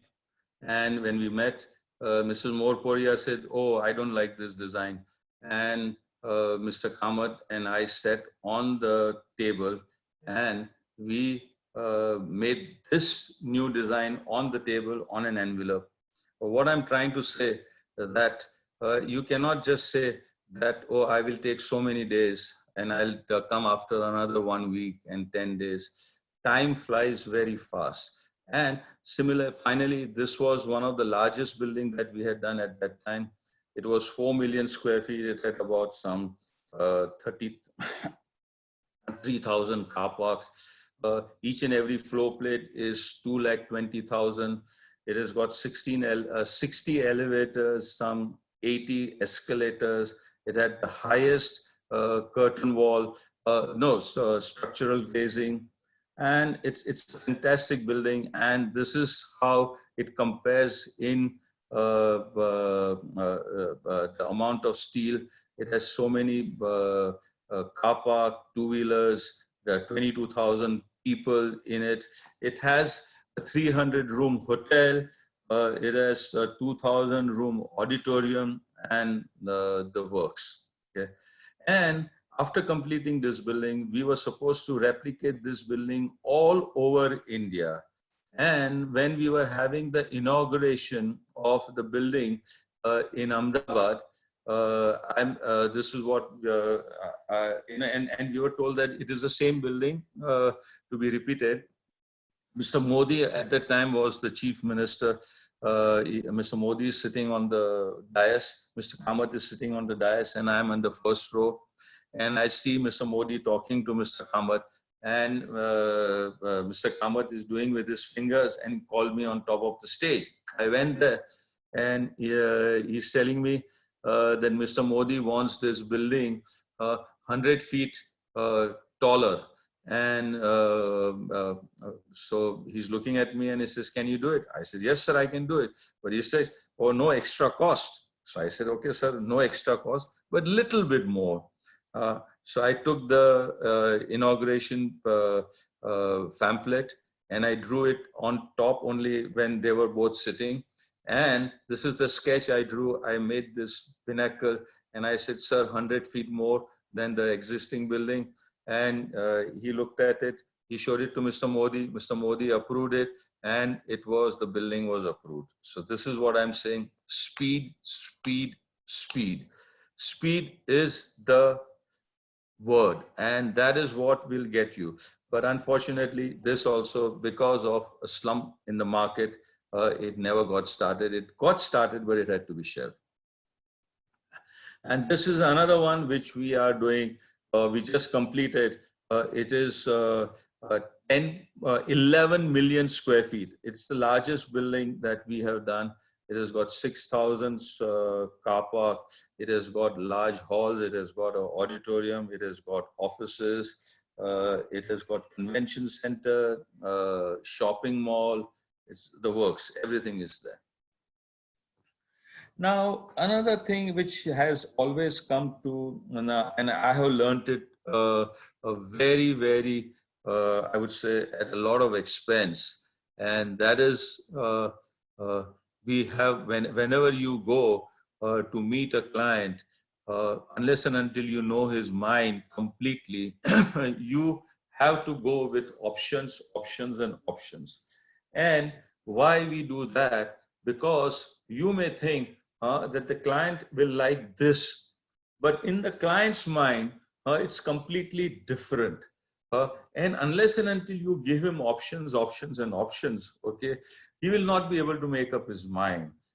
And this is what we have realized it pretty much late in our life. Initially, whenever somebody used to call me for a competition, I used to go with one idea, and I was always sure that, oh, he will love that idea.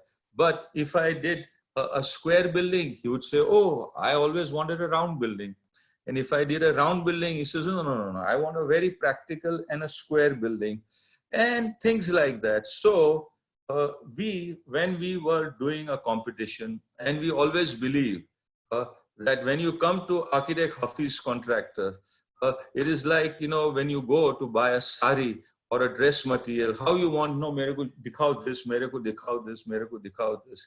And this is how I throw ideas one after another, one and after. You don't like this? Okay, take this. You may like this. You may like this. You may like this. And finally, everyone will come to a thing that he'll say, yes, I like this. And that's why we call is architect Hafeez Contractor sari and dress wala materials. And though a lot of people will laugh at it, but this is really the theory behind our approach, that there is a color and there is a material for each and every like, and that is what you should cater to.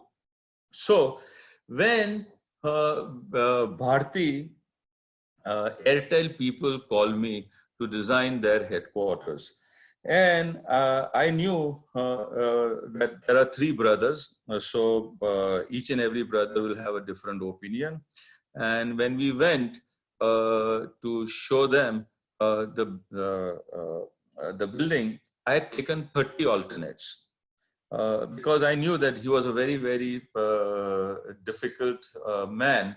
So, and I said that, a square building like this building like that, this, and this as per your logo of Bharati, and this, you know, building with an atrium, this building like this. And when we showed them, at first, one of the brothers said, oh, I like this one. Another brother said, I like that one. Third brother said, I like that one. The CFO said, I like this one.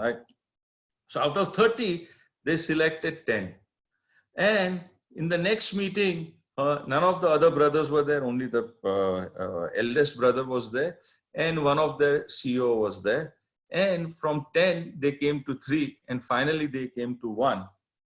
And what I'm trying to say, that it is not that, you know, I was not able to give them what they wanted. But when they called us for a presentation, nobody said that what is exactly in their mind. What is their like? What is their dislike? So it is as good as, you know, you or I going to buy a mobile phone or anything. And when the salesman gives you 20 different kinds, and you are not even thought of that you will like this. But when somebody gives you an idea, and you say, oh, I like this. So the same way, I consider mine also as a product. And I give them different ideas so that they can select and be most happy with the kind of design that I'm giving. So this is options, options, and options. And this is finally, the building was created. We had the one which we, you know, the second from top, we had all the artwork and everything. And once the building was virtually come to the first floor, he got another plot in Delhi, and he called me up and he says, oh, I'm not going to give you any more budget. All that artwork is gone. Now you give me a completely a different. So we overnight changed, and the artwork wall was gone, and we did the glazing in such a way that it matched their Airtel logo. And today also, when I showed him this, he kept on saying, "Arey maar diya, maar diya." I said, "Why, sir?" He says, "There are only two opinions in my company when anybody sees this building. One is they say, oh, wow, it is a superb building. And the other people say, oh, it's a horrible building." So I said, "Sir, in both ways, you are one. Somebody hates you and somebody loves you. For me, this is a building on the highway that everybody should look at. And everybody looks at, and they are interested, so that I have won." So this is what the whole building is looking at. And in the night, it looks like this. And it came on the Domus cover also. Embrace changes. Like I just told you about Bharti Airtel, after designing the full building in a particular manner, approving it, everything, budgets approved, and because of circumstances, he asked us to change and we changed it. And similar cases, we had designed a 10,000 room hostel for Infosys, and it was in a 60-acre. I wanted the whole 60-acre. It was a low-lying area. I wanted lakes. I wanted all the wetlands to be there, and all the buildings were flying in the air, so that a student can walk from one building to another building, and be connected. And suddenly, Mr. Pai said that, oh, we want to cut down the cost. We want to do one building at a time, and we do not want anything, expensive. And we had to change overnight. And we are done. The what you see down below is the final product. What I'm trying to say, change is very, very common, and you have to embrace change. This was one of my first buildings. It was a triangular plot, and I had done a triangular building, and my client had called me for the inauguration. I set for the inauguration, the Bhumi Puja was done, and then my client is telling me that the guy who was doing the puja showing the model. So I went and showed him the model, and he saw the model, and he's saying, na, na, na, na, na. So I says, Maharaj Sahib, shu thayu? So he says, nah, Trasu building nahi joya. There is no triangular building. Now the foundations are already laid, and no triangular building. So then I took the paper and drew every triangle. I made it into a circle, circle, circle. And from a triangular building, I made it into a circular building. On top, it was like this, and I made it a curvilinear and gave it the dome. And I showed it to the Maharaj, and the Maharaj Sahib said, "Both saru, both saru." And we have built this building, and I'm telling you, I got the maximum publicity because of this building. So change, change, and change for the better. All happens, and this is what, at that time. And this is one of my, another building which we are doing for Nestle. And again, never give up is what I would say.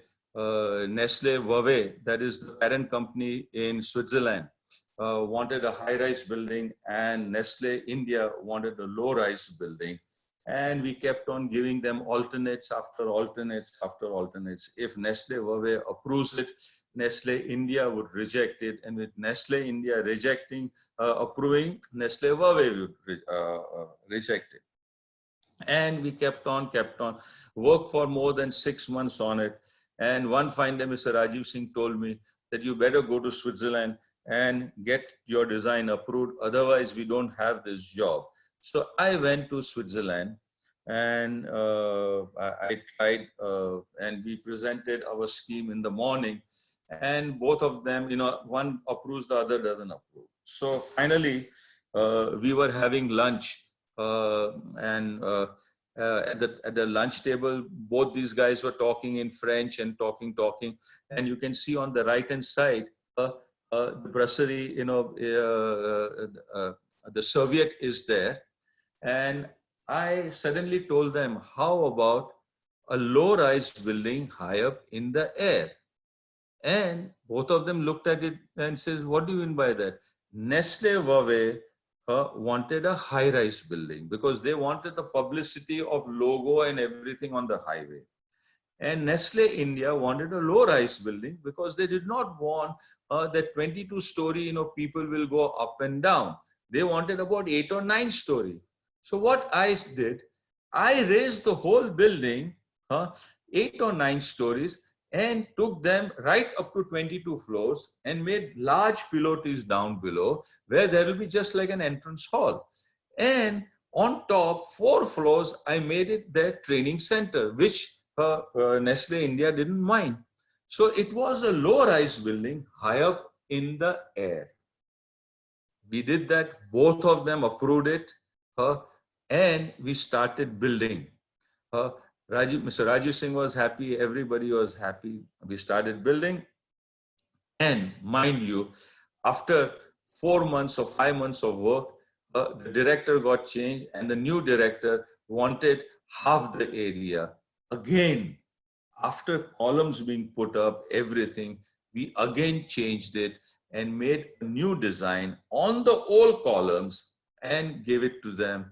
And today, the Nestle building is in the low-rise portion, and the remaining tower is for the sale. What I'm saying, change and change for the better. And today, Nestle is really proud of their building. When they wanted their new headquarters to be built in Kuala Lumpur or somewhere, they asked their architect to come and see this building and then design their new building. So that's and this is the whole of DLF Cyber City that we have done. Each and every building is a different form, different shape, different height, and every one is for a purpose. Why different height? You'll see this, it's step form is for a purpose. Everything is a purpose. And we can talk about all these buildings some other time. We can take the whole day talking all about these buildings. And this is how it looks from far, from near. And these are some other buildings. Each and every one is 1 million square feet, 2 million square feet. And some of the small ones for Ericsson and all of them, which are small, which are like the prize jewels. So we make the prize jewels very, very funky and very, very artistic. And we recoup the cost and everything in those big buffaloes. Okay. This is the new one we just completed. And then the whole metro connects all of these buildings on the periphery. So each and every one can catch a metro and go home, or come from their home and get to the building absolutely. And we have made the hub where there are more than 80 restaurants, because in this cyber city, more than 75,000 people work there.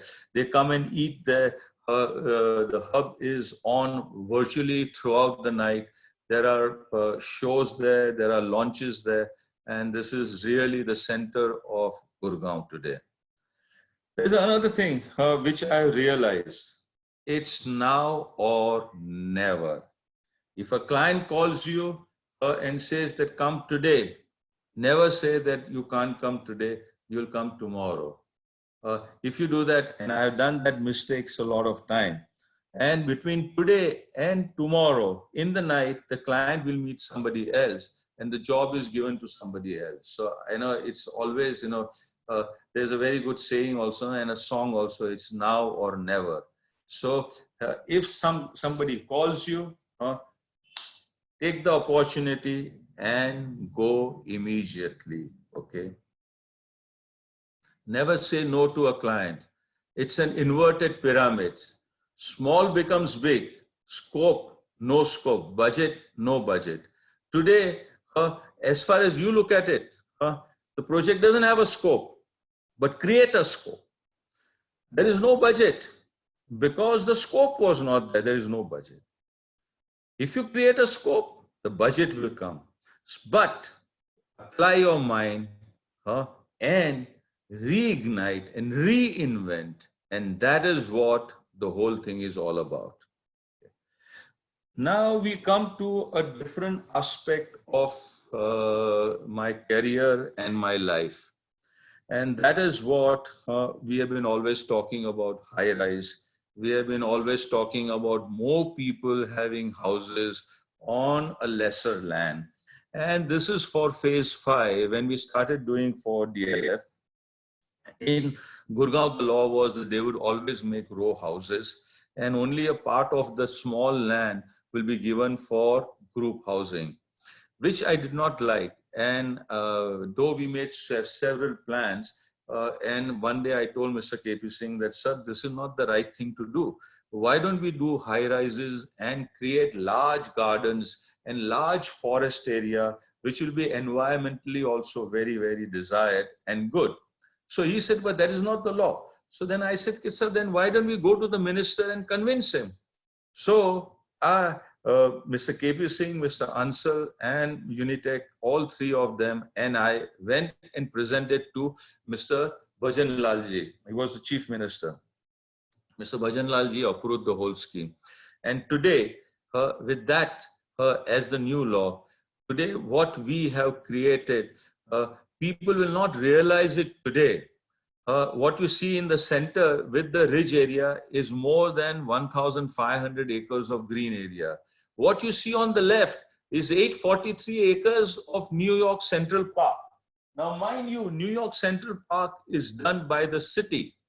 And what you see on the right-hand side is the Hyde Park, 625 acres. What we have created in the center, which is 1,500 acres of green space, and a private developer and a private architect has done it. And it's just not a park. It's a green space along with all the people staying on the periphery. So more people will enjoy it. The whole environment is, this is how the first phase is coming out. And this is how it looks. This large lakes, 20 acre lakes are there. Migratory birds come over here. Where when we started it, there was not even a black dog over here. Today, there are more than 1,000 peacocks, different kind of species of bird.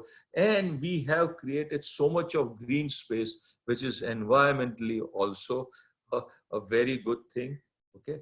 And we are housing more than 3 times the amount of people that the bungalows would have housed. Bungalows would have made more roads. It would have concretized the whole area. There would not have been so much of percolation of water, and there would not have been so much of greenery. So what we have done, we are very proud of, and we believe in this kind of a greenery with intense development, very firmly. And I feel that this is the right formula for India. You must utilize your land very judiciously and look at it as a very precious commodity, because you can produce electricity, you can produce cement, you can produce everything. Nobody can produce land. Okay, so look at land, and this is what the whole atmosphere looks like. Different shots of the whole complex. And this is another building, and I'm very happy and proud that in Delhi, when they have the ticket for the metro, you can see the ticket on top. On one side it is Qutub Minar, and on other side it is our building. So the Delhiites also feel very proud about our building. Okay. Ego is one thing which you must always lock it in your cupboard whenever you go out of your house. And I firmly believe in it. And ego is one thing which will destroy you. Never have an ego. Ego is one thing which will destroy you. Okay. Another thing, never make a person wait in your office. Now, these are things which I have learned it very carefully with years. Sometimes, you are so, engrossed in your work, and you call somebody and you make him wait. He will feel very bad, and you have lost that man as a client.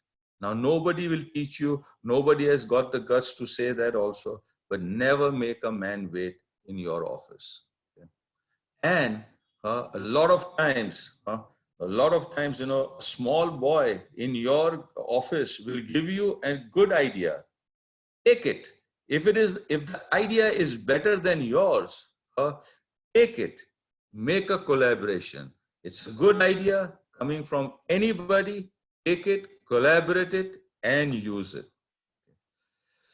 This is, when we did small houses for Exerbia, which is my love and endeavor, that we should provide houses for each and every Indian. So we made some 270 square feet, 2-bedroom hall kitchen. And this is how it will look: 1 bedroom in the night, 2 bedroom in the, 1 bedroom in the daytime, 2 bedroom in the night. And this is how it has come about. And we say that this is our final battle, a house for every Indian. But today, the most important dictate, we have seen everything, we are seeing, whatever I have learned, I have told you, and I'm saying this because I'm saying that do not make that mistake. It is not that, I was intelligent enough to learn from before. I have learned it the hard way. But today, the most important dictate is climate change. The biggest crisis of our time is climate change. You are hearing about floods, you are hearing about disruption in climate. It is not a thing which has just happened by real fluke. It is because we have done several things in a wrong way. So I'm asking, ask the right question. Is our population, bursting of population to this extent, is it right? Okay. What we are doing for fossil fuels, is it right? What we are doing for garbage, is this the way to do garbage? Is this the way to throw our garbage? Is this the way? What should we do about our garbage? Is it right? Okay. What next? What next? Alternative fuels, or what, there are so many things to be done. And this is, I do not have that much of time to talk to you about this. For just about climate change, we can talk for more than 2 hours. But I'm just giving you a thought. The world is, in the way we are doing, it is sinking. It is so, and what we are saying is that this is what I always said, that we do not inherit this earth from our forefathers. We have borrowed it from our children. So it is for us to leave when we depart from this earth. It should be that we have left this earth and our house in a proper condition, that our kids lead a happy and a prosperous life. So is this what you want to give to your grandkids? Floods, hurricanes, earthquakes, do you want to leave that? Or this? Or this? We need innovative ways of so many things. Water recycling, we are cutting our forest, we are degrading our land, our farming is not in the right manner. We need new policies for everything. How to build, we use wood, we use so many things. Should we use these materials in this manner? There are so many questions. That's why I am saying that what we teach our newer, younger generation is how we should do things in the future, that our environment will be preserved. And mind you, this is what we did for Infosys when they had sent to me to do a campus in China. And when I had gone to the site, the whole campus, the whole area was an orchard. And I said, where will this orchard go? And they said, oh, no, it will be gone. So I said, no, let the orchard be there and we can have our buildings. We never built this because it was too expensive. But what is expense compared to the whole world coming to a stop for nearly 8-9 months? So many lakhs and lakhs of people dying. So we have to increase our green cover. We have to increase our forest cover. And the only way to do that is to restrict our urban area. The urban area, but with the increase in population, we cannot restrict our urban area. We have to build more. So we have to go higher. We have to make our cities more dense, with better circulations, better transportation. And this is what we did for ONGC. When they wanted us to make a building, we made it into a mound of earth where we can have greenery and it will match properly in Dehradun. And this is how it looks. This is how it looks.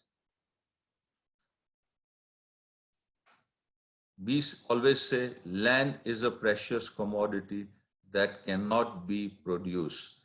Remember that.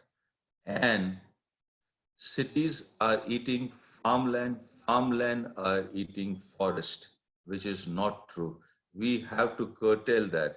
In fact, we have agreed for Paris Accord also that we will increase our forest cover in India by nearly another 12%. We cannot take that from farmland. Otherwise, we have to go in for completely different kind of farming because we have to feed more people. So we have to take from our cities, our urban area. And as I said it, we do not inherit the earth from our ancestors. We have borrowed it from our children. So, ladies and gentlemen, understand that. And we are the first generation to know we are destroying our environment. We are the first generation. And maybe the last generation that can save it or which can do something about it. So think it over.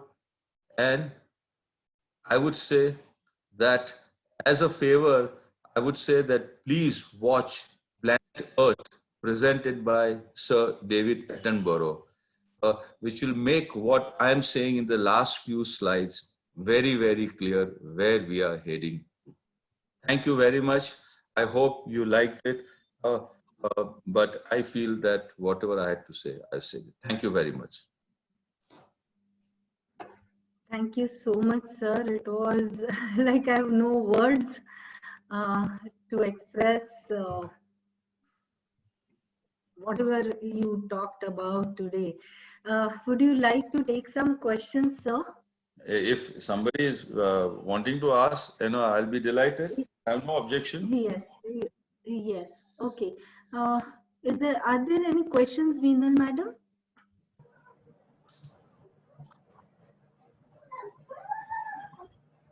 Meenal ma'am? Yes, ma'am. Shaili can ask some questions. Yes, ma'am. You can please take it. Okay. Yes, ma'am. Please unmute her. Yes, ma'am. Thank you, ma'am. Good evening, sir. Thank you for such a frank and unusual presentation, which was full of ounces of information and your personal take on it. We have a set of questions from the students. I may start asking with your due permission. Yeah, please.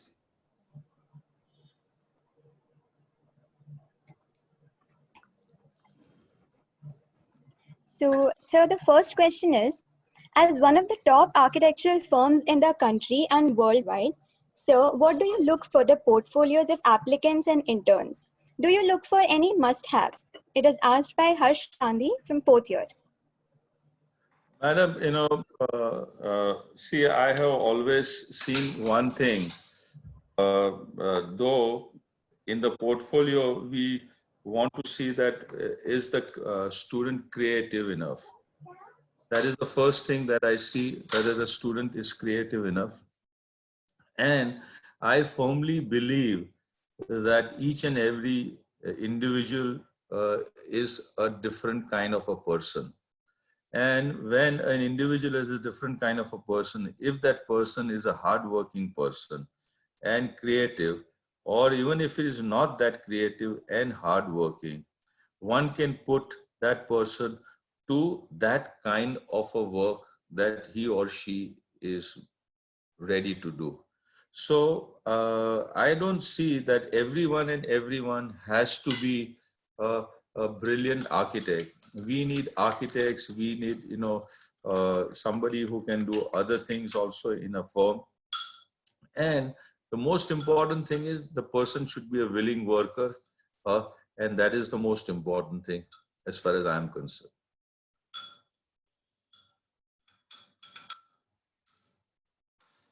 Does it answer your question, madam?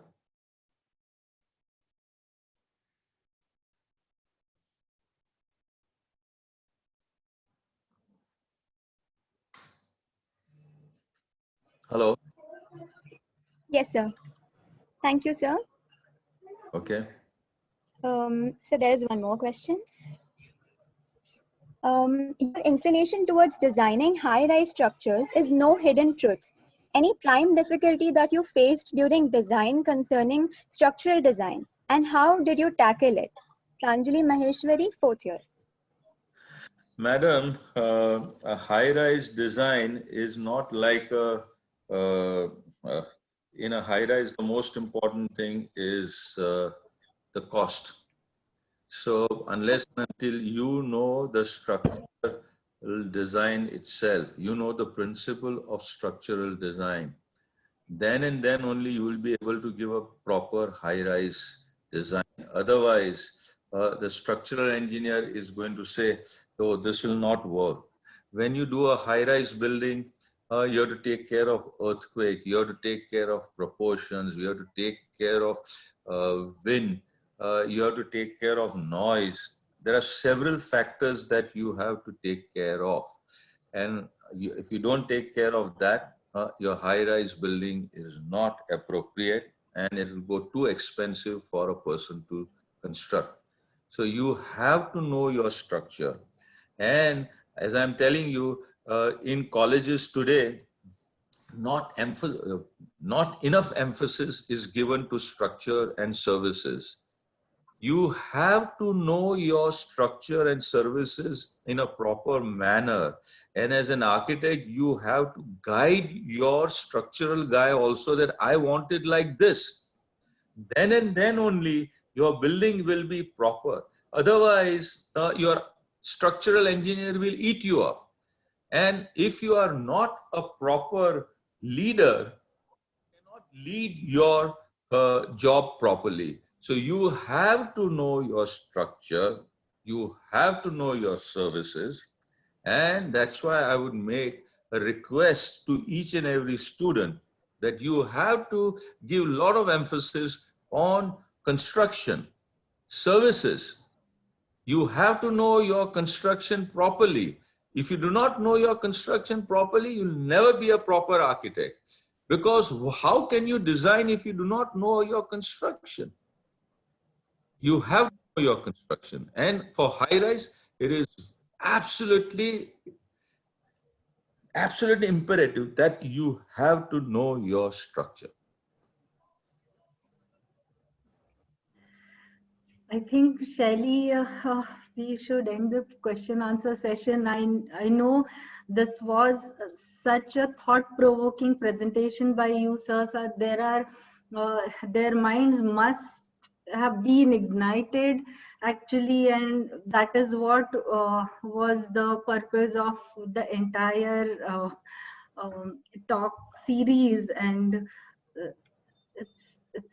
it's my pleasure. I don't know how to thank you, but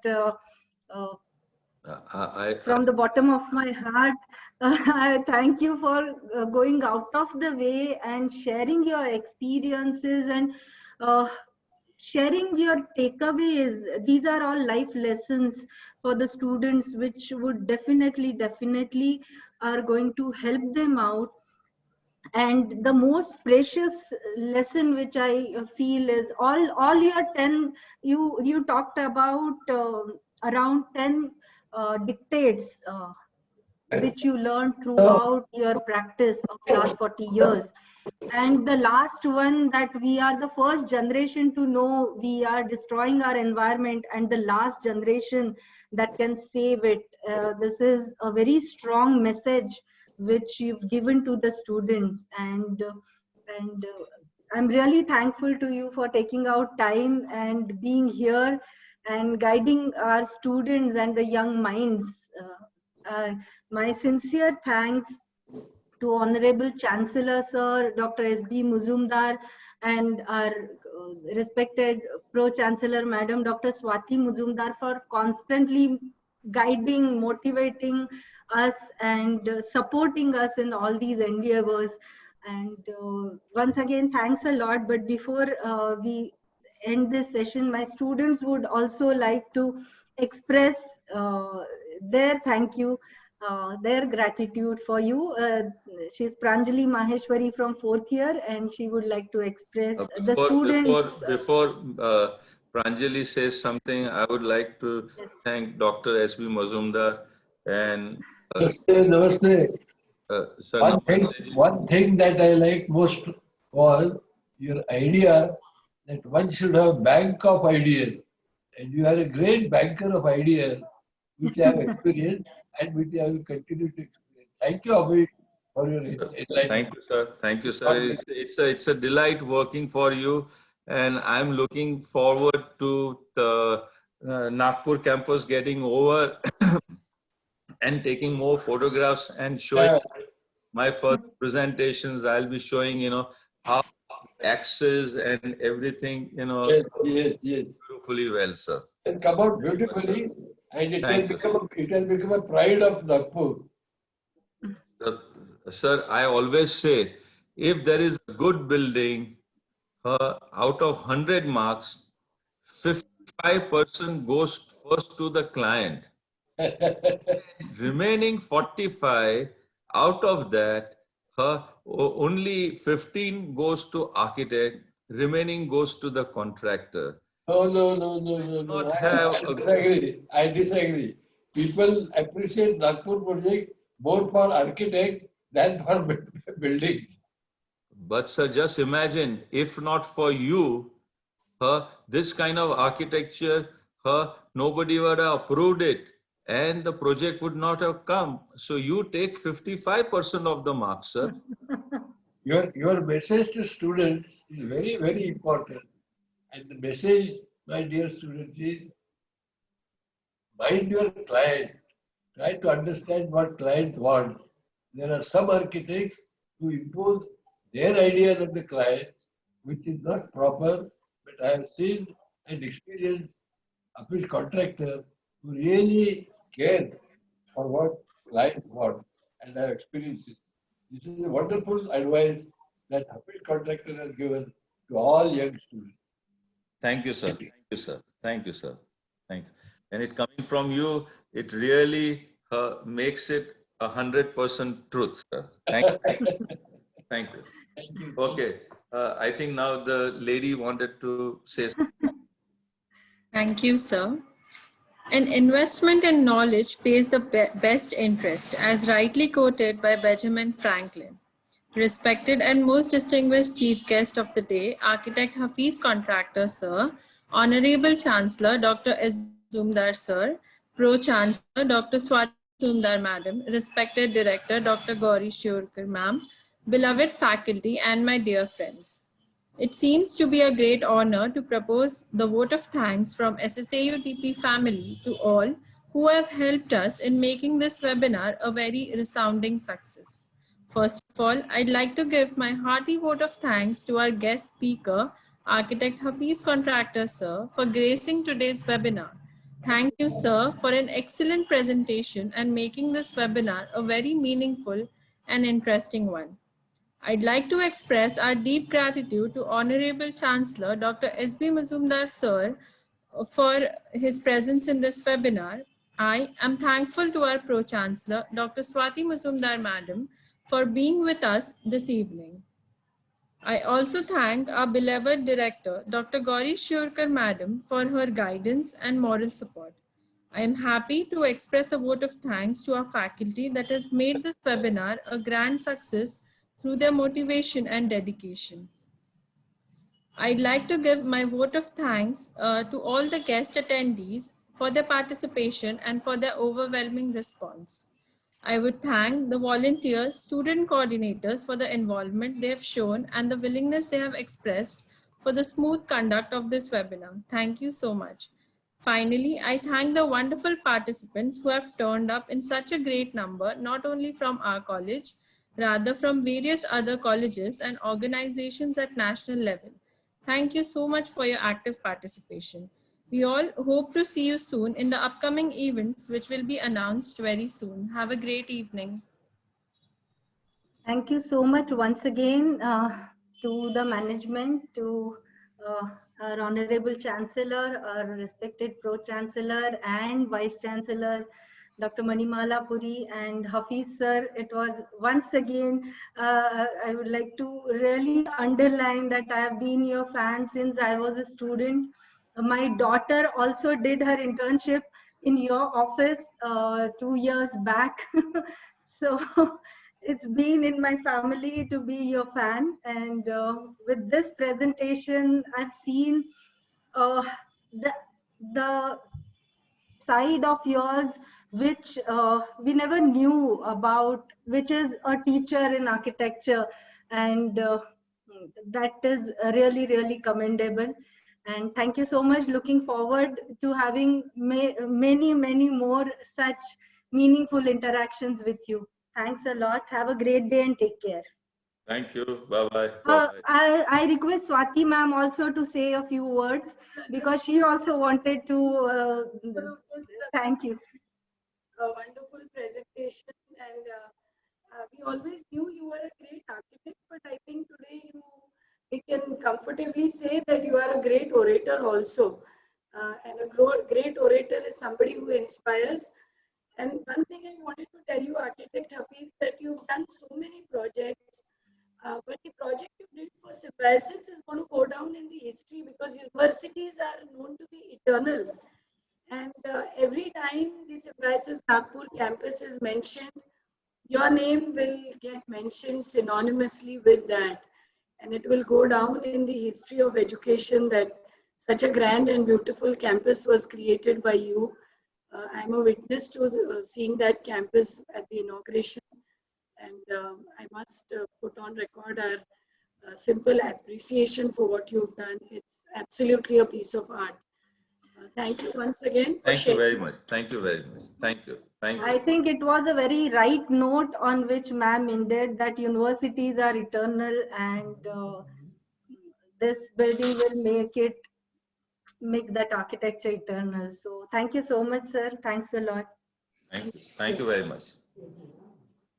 Garam. Bye, sir. Bye-bye.